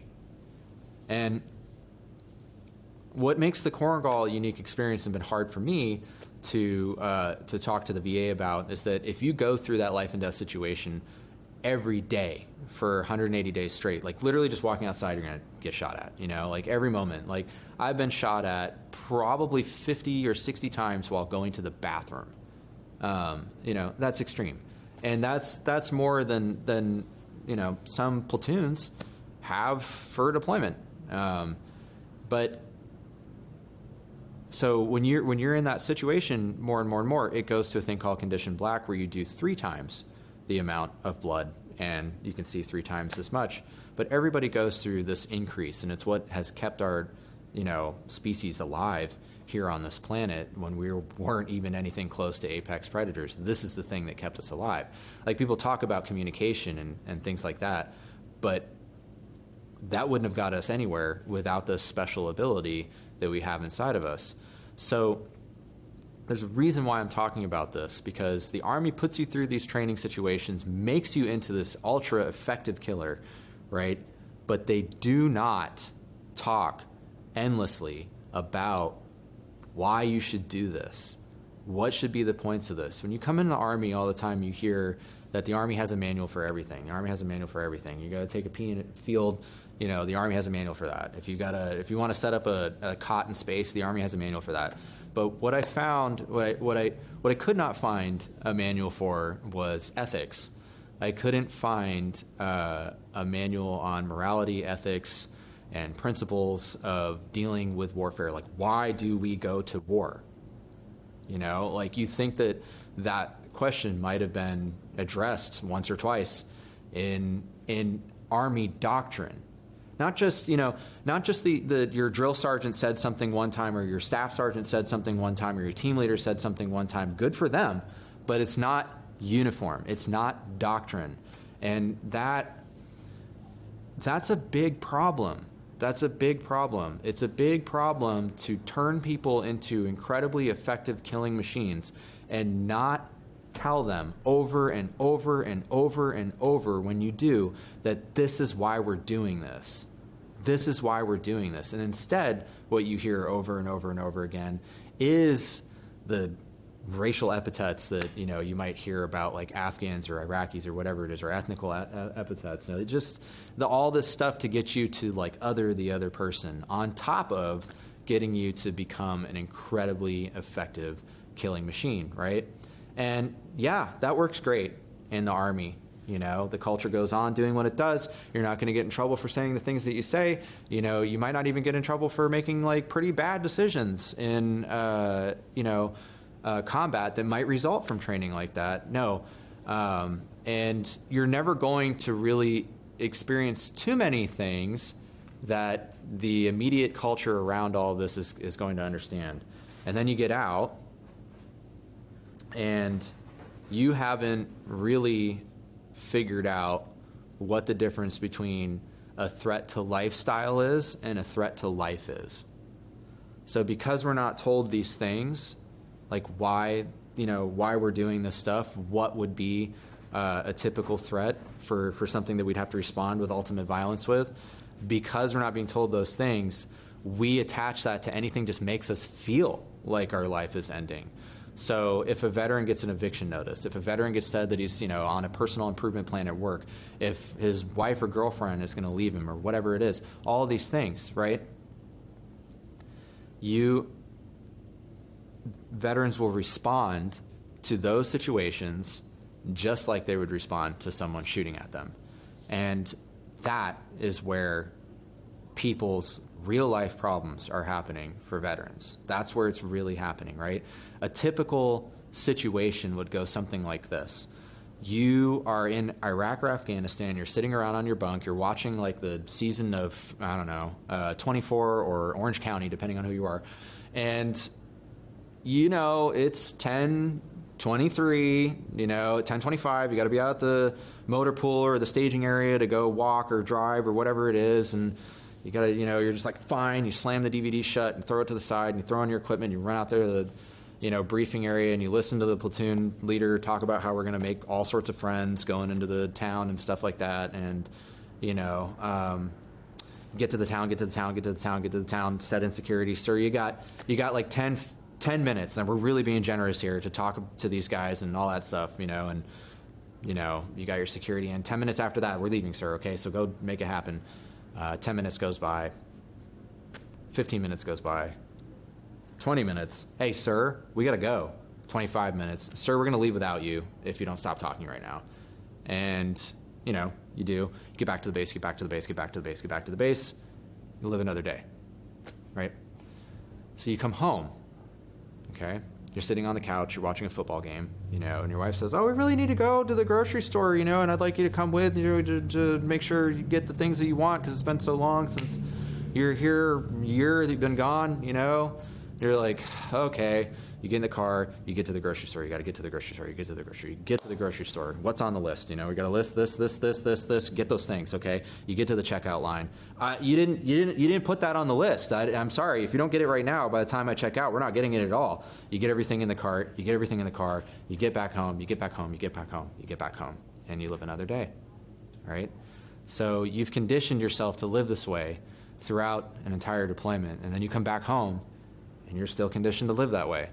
A lot of soldiers can't even remember to flush the toilet. If they've been to one of those outposts, they can't even remember to flush the toilet like 2 months in to being back sometimes. I still forget to this day. Like, I'll just, whoops, because I in a can, for 15 months and set it on fire. You got really conditioned to doing something like that. And so you come back with this behavior, and the wife will sit there and go, what the hell is going on? What is wrong with this guy? He's always talking about minding his 5s and 25s when he gets out of the car, or he's got to, that car's falling too close. Like, don't they know the bunch up is a danger zone, and after going through it over and over and over and over, and nothing coming out of any of the counseling sessions that they're going to, because they're not talking about this, right? The significant other goes, I don't know if I can do this anymore. I think I'm leaving you. And in that moment, chaos happens. A soldier slips out of their forebrain or frontal lobe, and they slip into their midbrain cortex, and they enter into a fight or flight where there is nothing else other than a library of murder, of killing. Like, that's what's there. Those are the only thoughts available. And if anyone here can remember when they were in a car accident and remember time slowing down, I bet you couldn't think of much, because there's not a lot there. Like, we haven't spent much time there as human beings in modern times, like having to worry about survival. Now, of course, people in war zones growing up in places like that, they experience that, but then they're dealing with this type of stuff I'm describing. So you have this huge library of problem-making abilities in your head, and those are the only thoughts that you can have. You really think your life is ending because you haven't really stamped into your brain that only threats to life are threats to life, right? And so you make things far worse. Far worse. The police get called, maybe it gets escalated, whatever it is. And this is the thing that veterans are suffering from. They're really suffering from realizing that they're living in what's basically referred to as sympathetic dominance, right? So you have your parasympathetic nervous system, you have your sympathetic nervous system. Your parasympathetic nervous system allows you to calm down. It allows you to be able to go to sleep. Your sympathetic nervous system allows you to amp up and do whatever you got to do to like live or take out whatever you got to take out. And almost every soldier that you can really think of, like especially anybody who's really been to combat, and I don't mean like I have, or even like the average, but I mean just been there in some way, or even gone through the training in the military, they have some form of sympathetic dominance, right? And not understanding what I've just said about making these distinctions. They're not casual distinctions. They're very, very serious distinctions. And this keeps happening. When you go to the VA, they don't talk about, oh, you really want to, avoid entering into a fight or flight. Like, that's the thing that's going to get you into trouble, because you don't have any logic when you're in fight or flight. You only just do what you think you need to do to survive. And this is the first point. This is the first point out of the four that I think is really missing in society. The next one is that when you leave the military, you leave a family. It's like you just got excommunicated out of your family. It's like you don't have this brotherhood. You're used to waking up around people every day who are inspired to the core so much that they're willing to risk their life for what they're doing. And that is the group of people that you're working with to accomplish a task. Okay? Good luck trying to find that in the civilian world. It's very, very rare that you'll ever encounter something like that. And while soldiers might not be known for operating at a high level, that's what they're thinking about. Some soldiers, yes, they're known for operating at a higher level, like Delta Force or whatever, but the core of operating at a higher level as a team is what I just described, where everybody's waking up. The first thing that they're thinking about is what it is that everybody's doing, and everybody's doing everything they can to reach that goal or agenda. That's gone Um,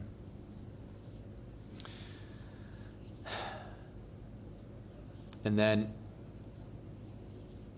the third one is a lack of purpose.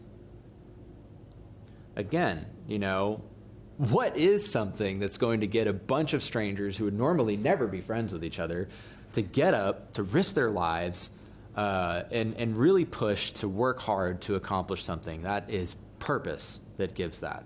Purpose is what gives that. And purpose is severely lacking from every soldier, no matter who they are, when they transition out. If they don't have a bulletproof plan that isn't subject to change throughout the entire duration of their transition, then likely they're going to be okay there. But maybe not. You can have a pretty solid transition plan and then transition yourself perfectly and seamlessly into something that you just don't care about, that gives you no sense of purpose, right? And then the last one is just community integration. We're not strangers. We're not aliens. We might have, been to places that feel like alien planets and had experiences that are very alien to a lot of civilians, but we're not aliens, and we're being a protected class or whatever is a cool thing or whatever, but it also can put distance between you and civilians. And the thing about it is that for every kind of class of people who are, like a minority group or whatever it is, like that group of people is still in society. They're still in society, right? When you retreat into your veteran space, that space is largely removed from society.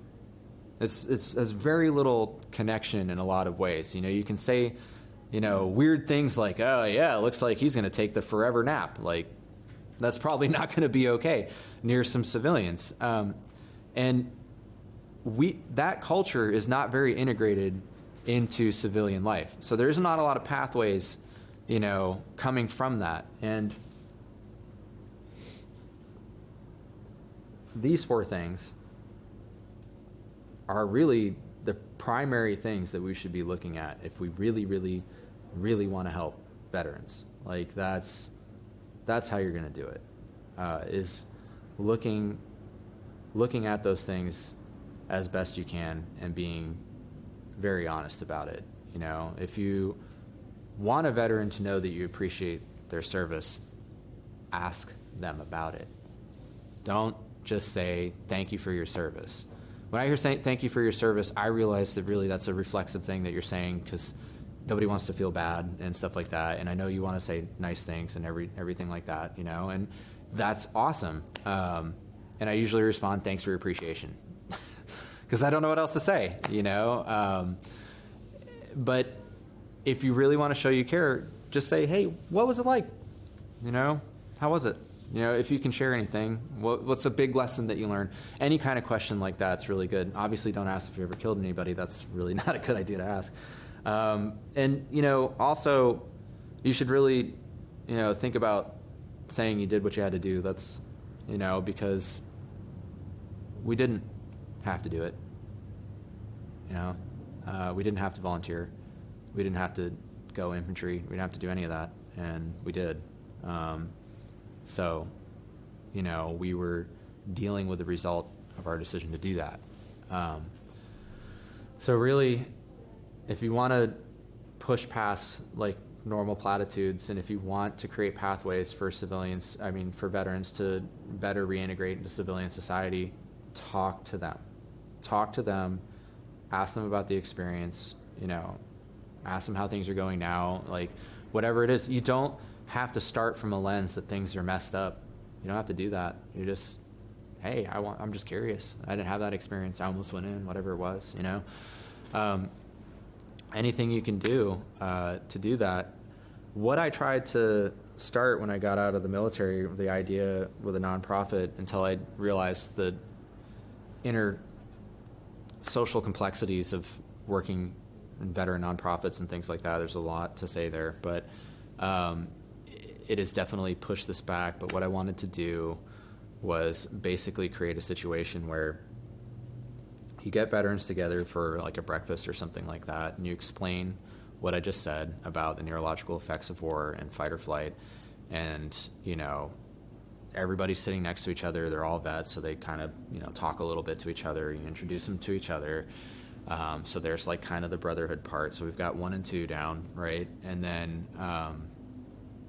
purpose, right? So we all meet. That's feeling good. You know, we've all like really heard this thing. By the way, sometimes when you tell what I've just said about the fight or flight stuff, it's like you almost exorcise a demon out of some veterans. Like that's how powerful it is for like some veterans to hear something like this. Because the VA always just wants to talk about like nightmares or like a pile of dishes landing on the floor or something. You know, so you've answered the neurological part. You've kind of expressed like, you know, you're given a chance to create a brotherhood again. And then you talk about things in the community, the local community, that they can volunteer for that are interesting to them, you know? So now they have their little brotherhood, that, you know, brotherhood, sisterhood, you know, that they can go do these purpose-filled things with, right? So you're putting purpose back in, right? And then civilians in the community see how much utility actually exists in a veteran. Like this person that wrote a blank check to the government for them to cash in on their life, you know? Like these are people that serve, that volunteer, you know? They're useful.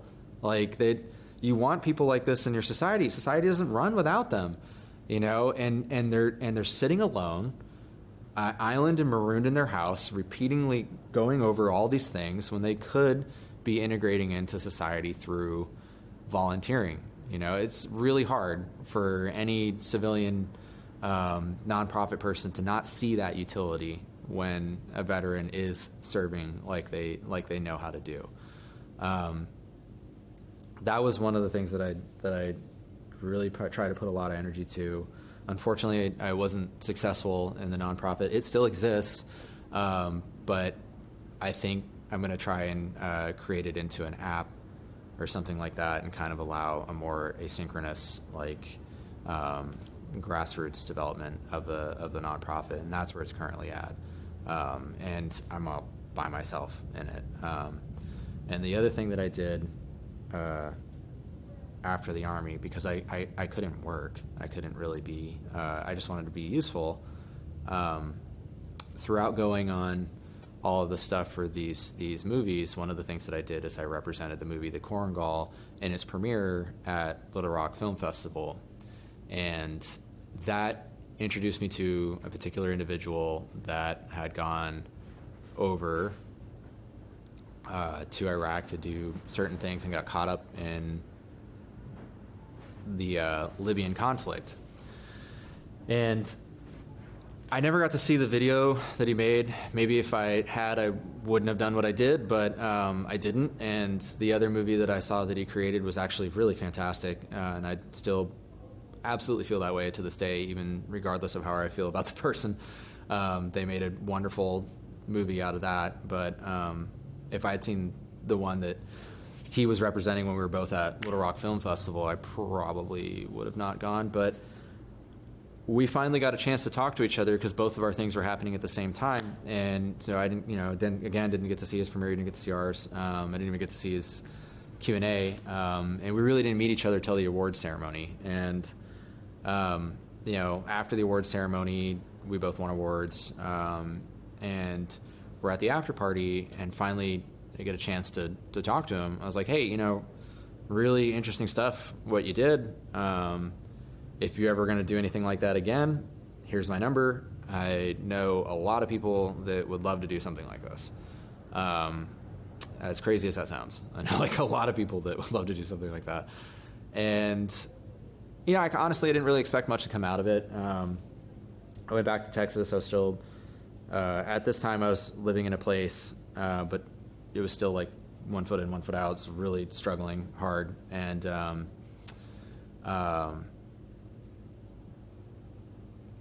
I get a phone call from this person. He's like, hey, have you been watching the news? I'm like, yeah.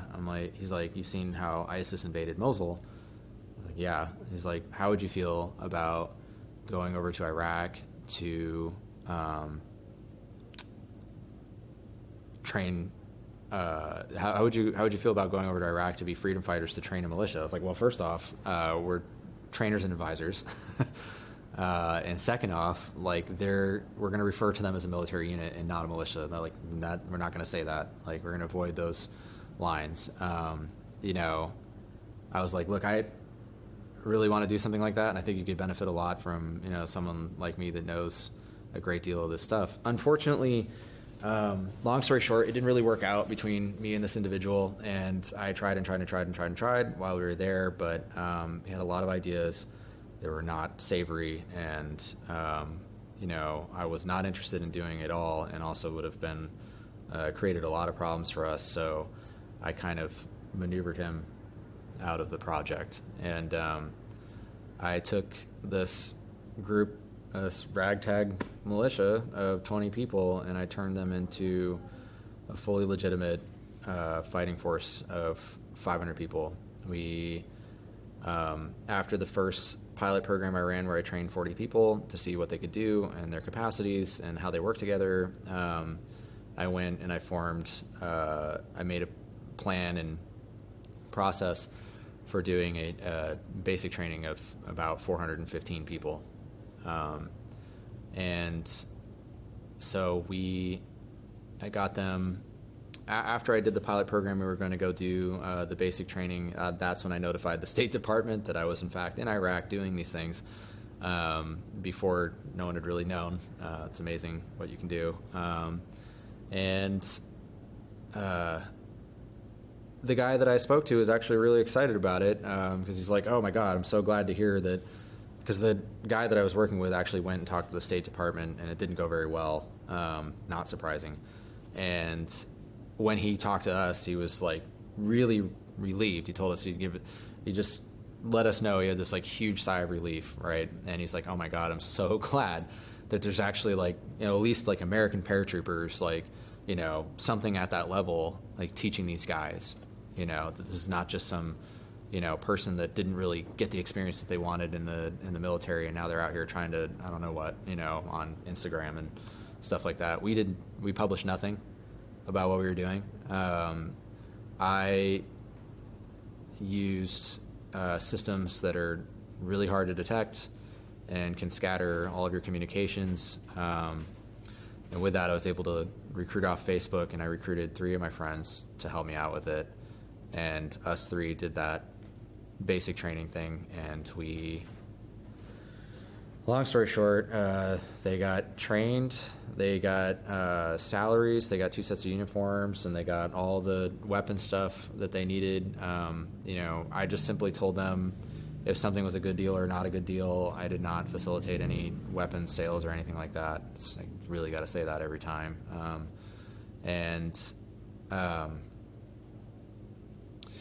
You know, there was a big part of me that I think one of the biggest things that I suffer from in my time in combat with the Army is basically moral injury, where I struggle with feeling like that I did anything good, or that there was even a reason for me to be there at all, because a typical situation in the Korengal would be that fighters would come into someone's house and they would demand that one of their children is used for ammo bearing to the machine gunner or something like that to feed them the next ammo belt.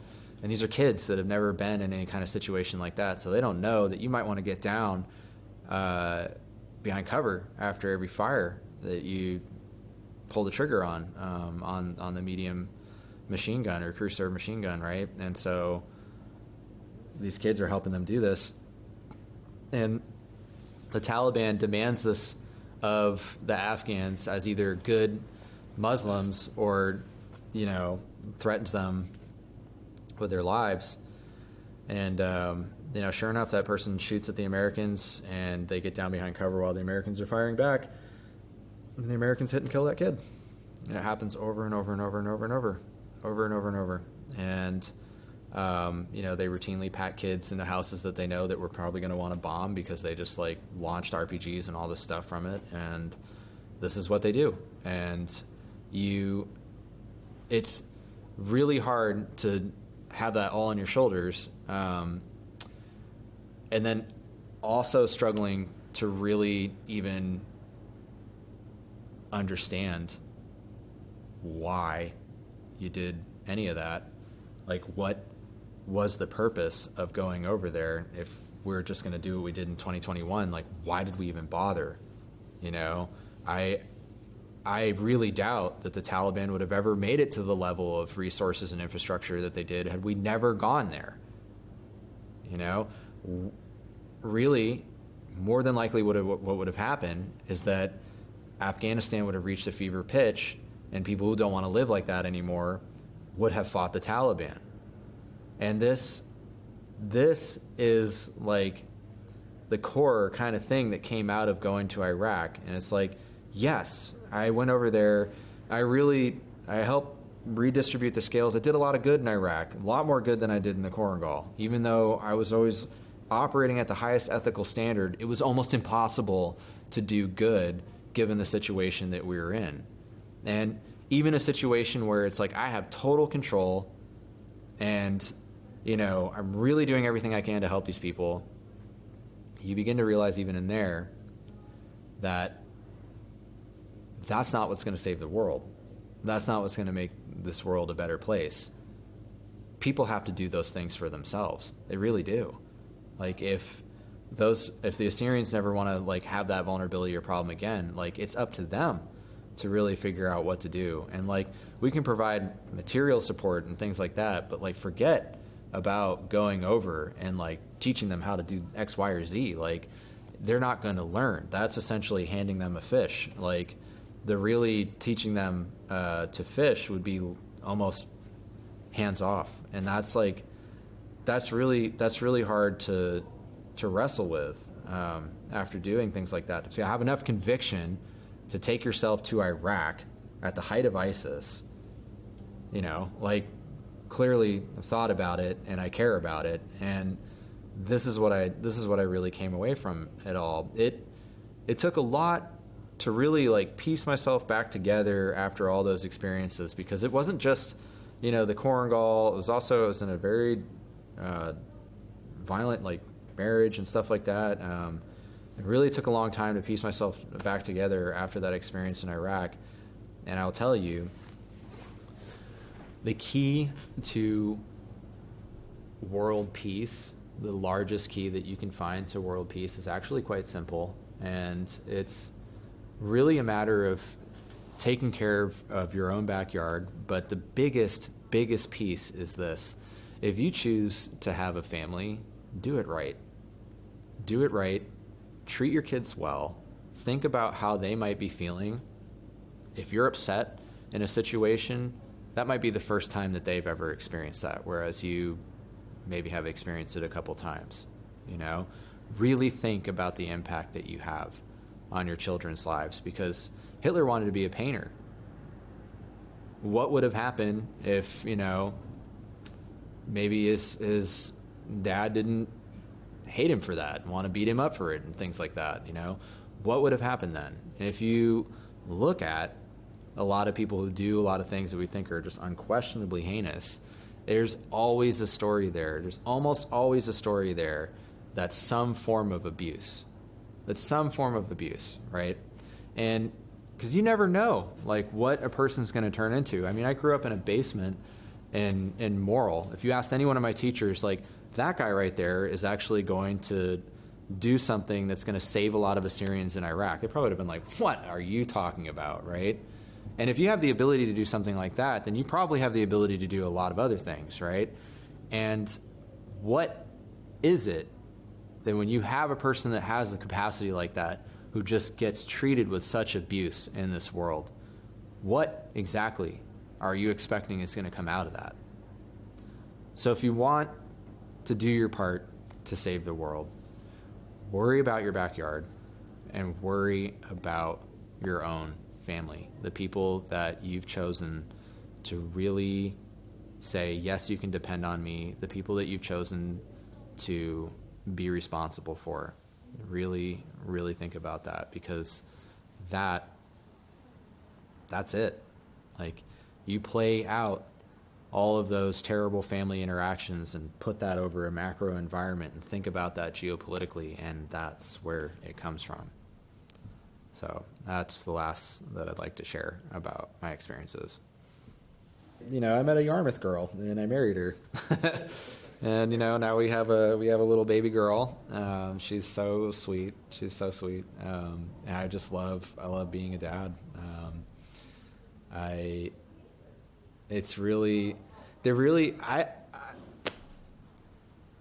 One of the things that drives me crazy that I hear all the time is like, just a mom. Oh my God. Like, I really wish people would stop saying that, because I mean, what the hell is more important than raising the next generation of human beings? Like, really?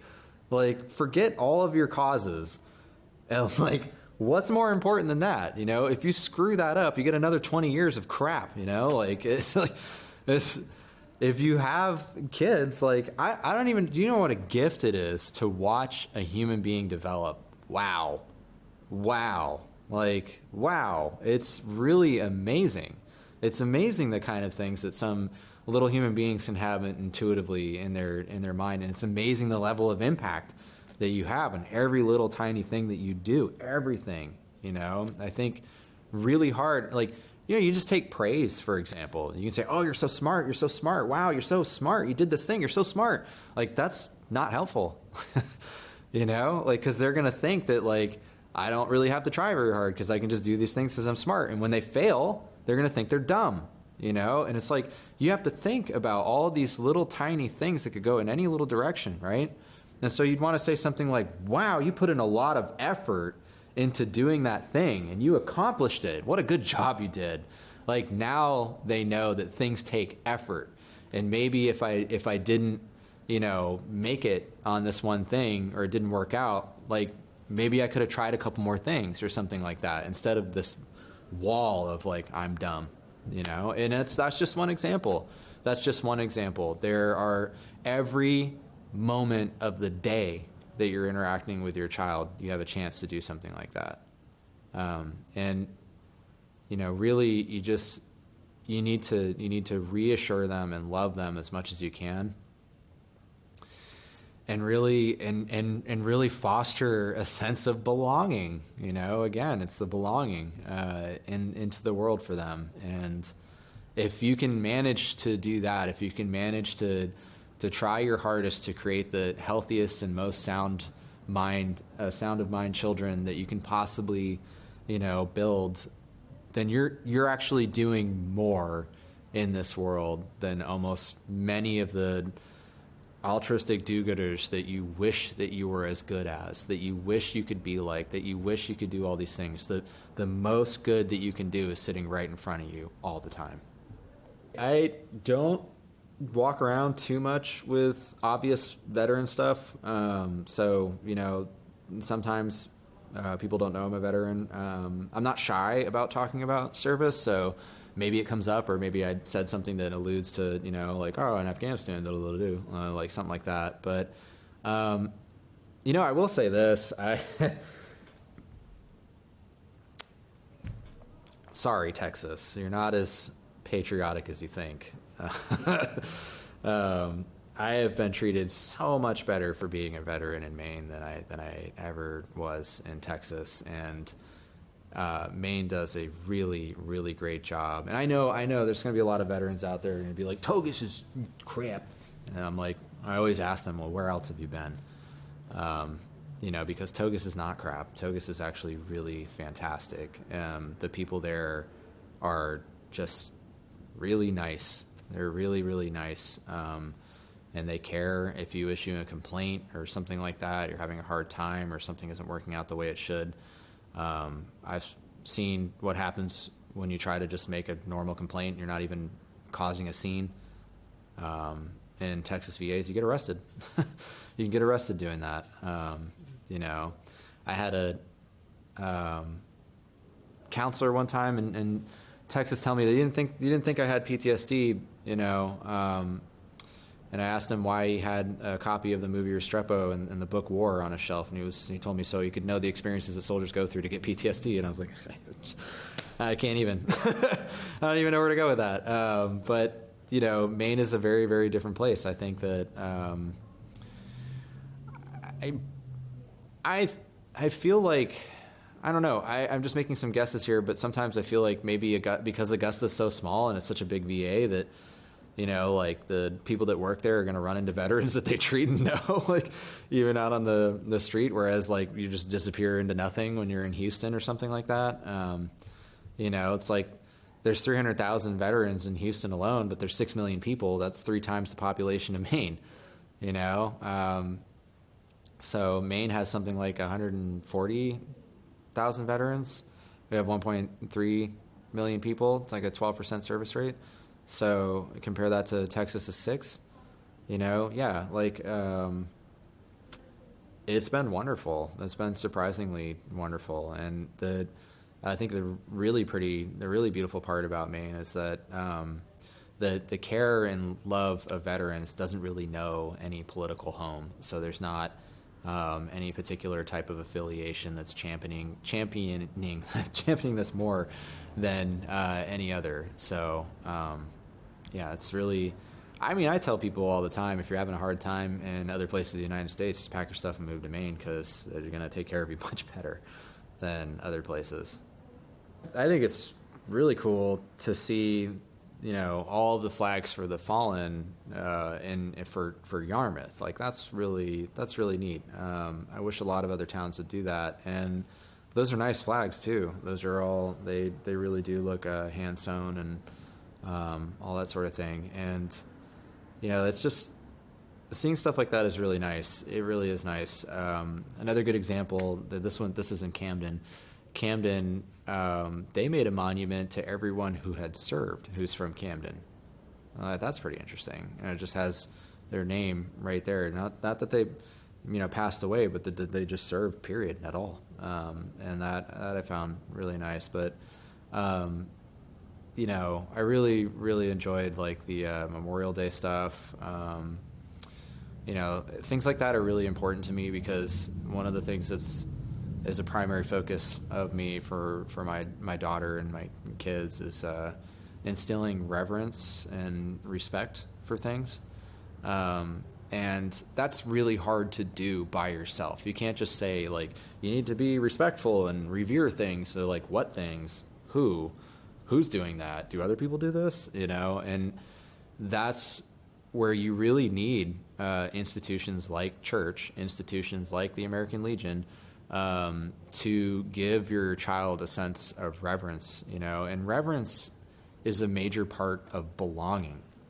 Like, we tend to kind of revere the things that we belong to, or we want to belong to, or that we want to be seen as belonging to. And, bringing your, if you're looking for your child to have like reverence with God, or for example, like bringing your kid to the church where there's such beautiful stone crafting things, and you're seeing all these other people doing this sort of stuff, like that's the environment that will do that. You can't just teach this sort of thing, right?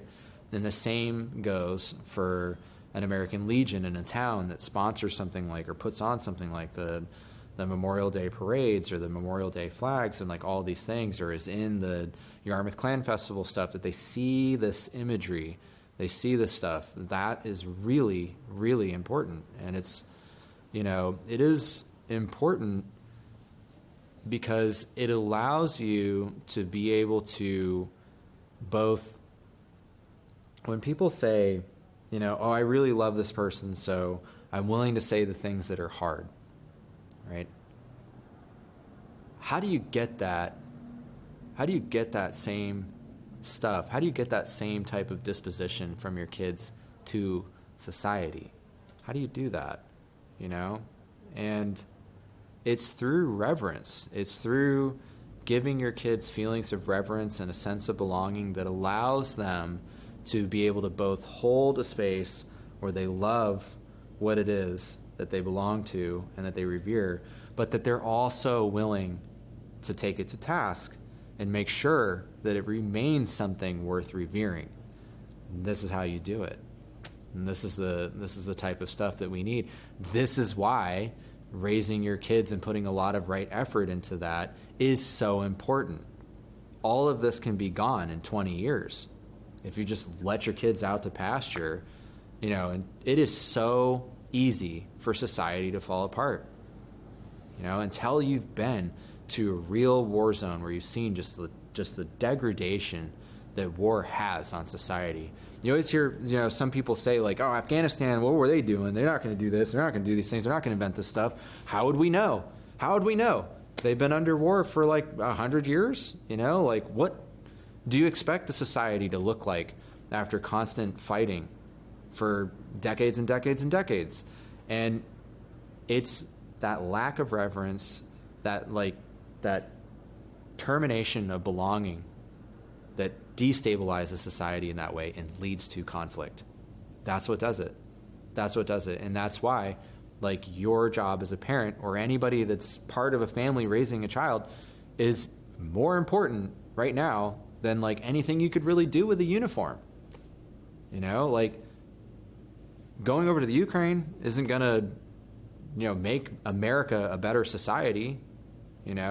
Going over to Afghanistan, like, I don't feel like that made America a better society, but it's impossible to even imagine that putting that level of like thoughtful care into raising the next generation would not amount to a better country. It's impossible to imagine that. I always tried to figure out how to get out of the situation I was in when I was really struggling.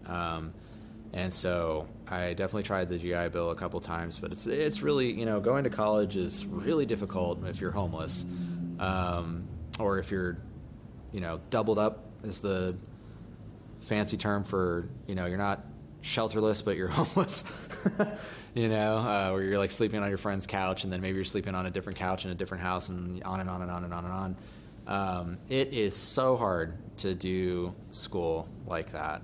So I ended up wasting a lot of GI Bill that way.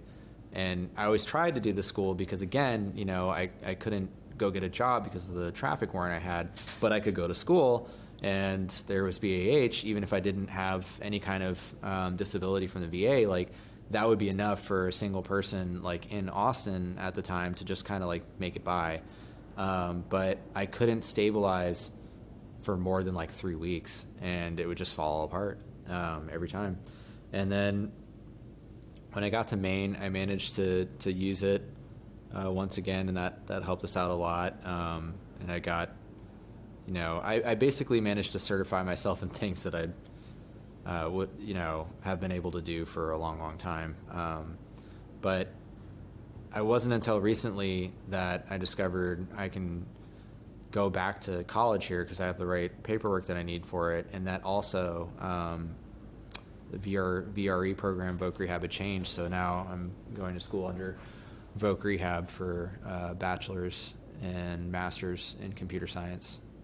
I'm looking to do like research and applied science work throughout that time.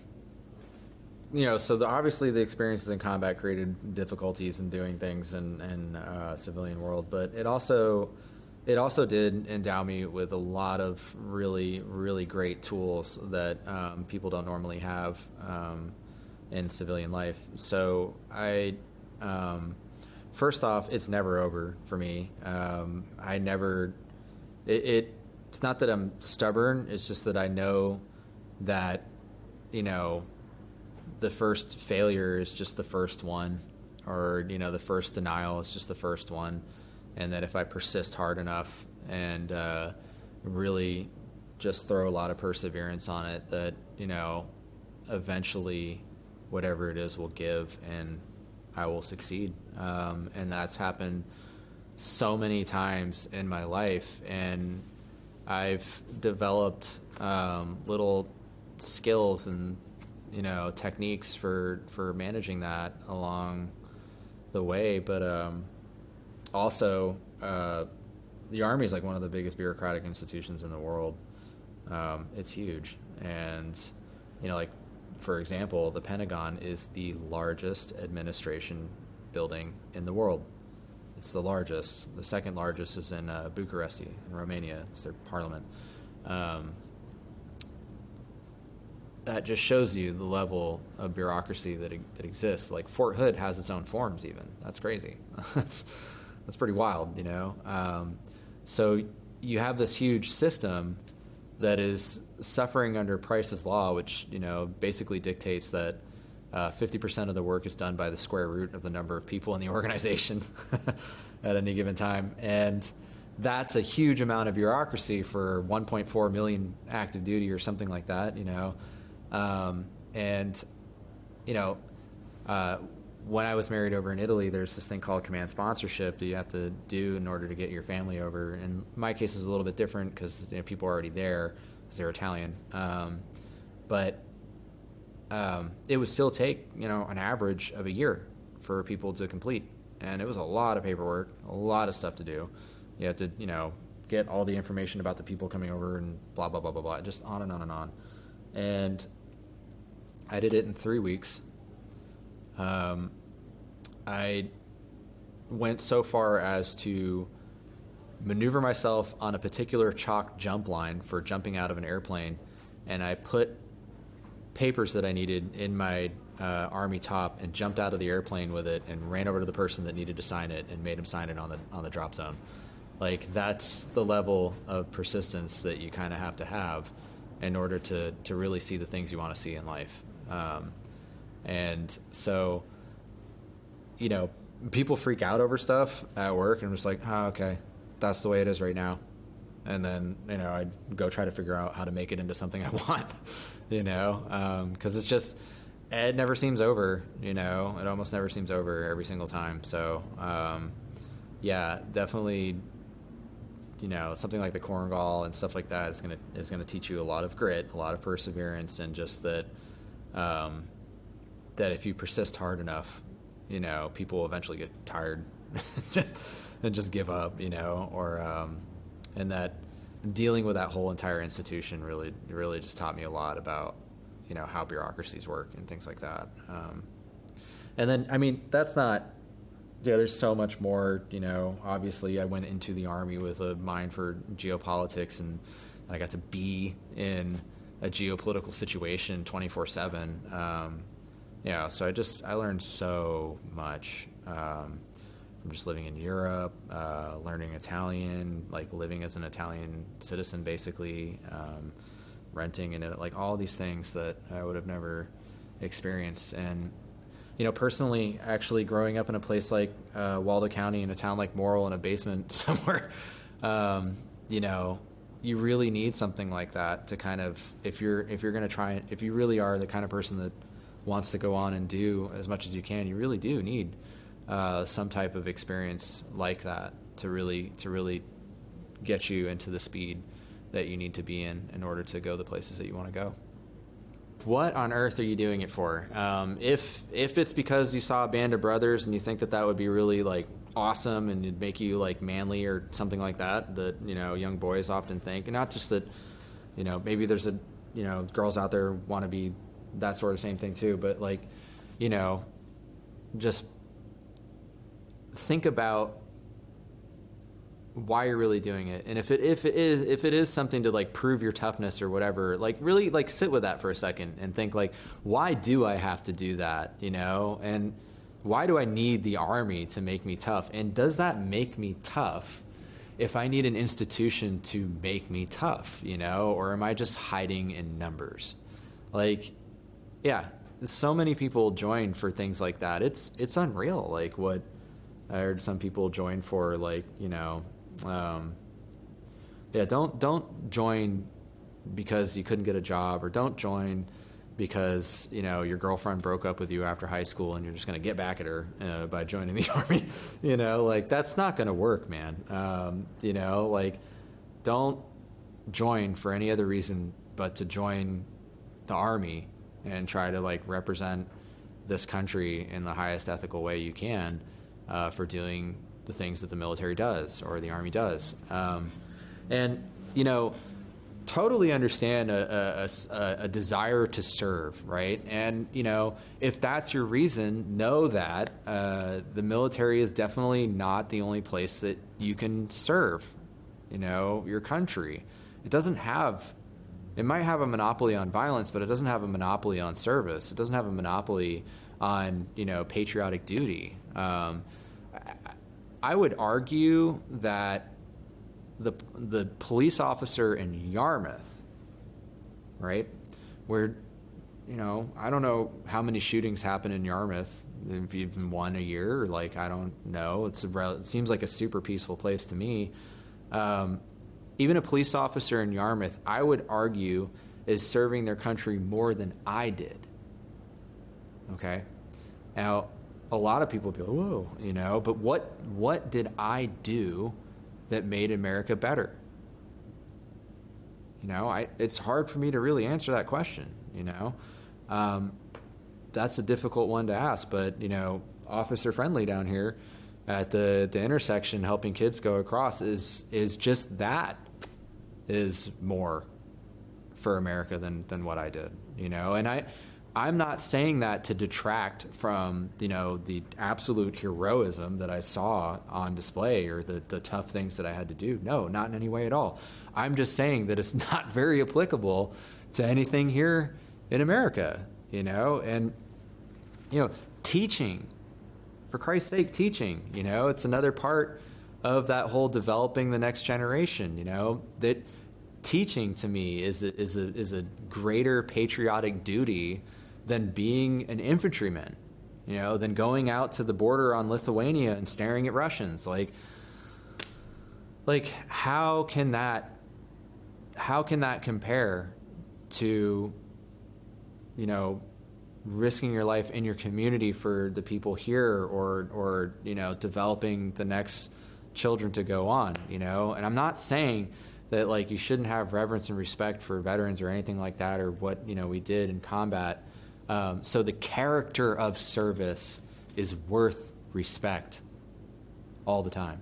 And it's very hard for veterans and the country to decouple the character of service from the use of that service.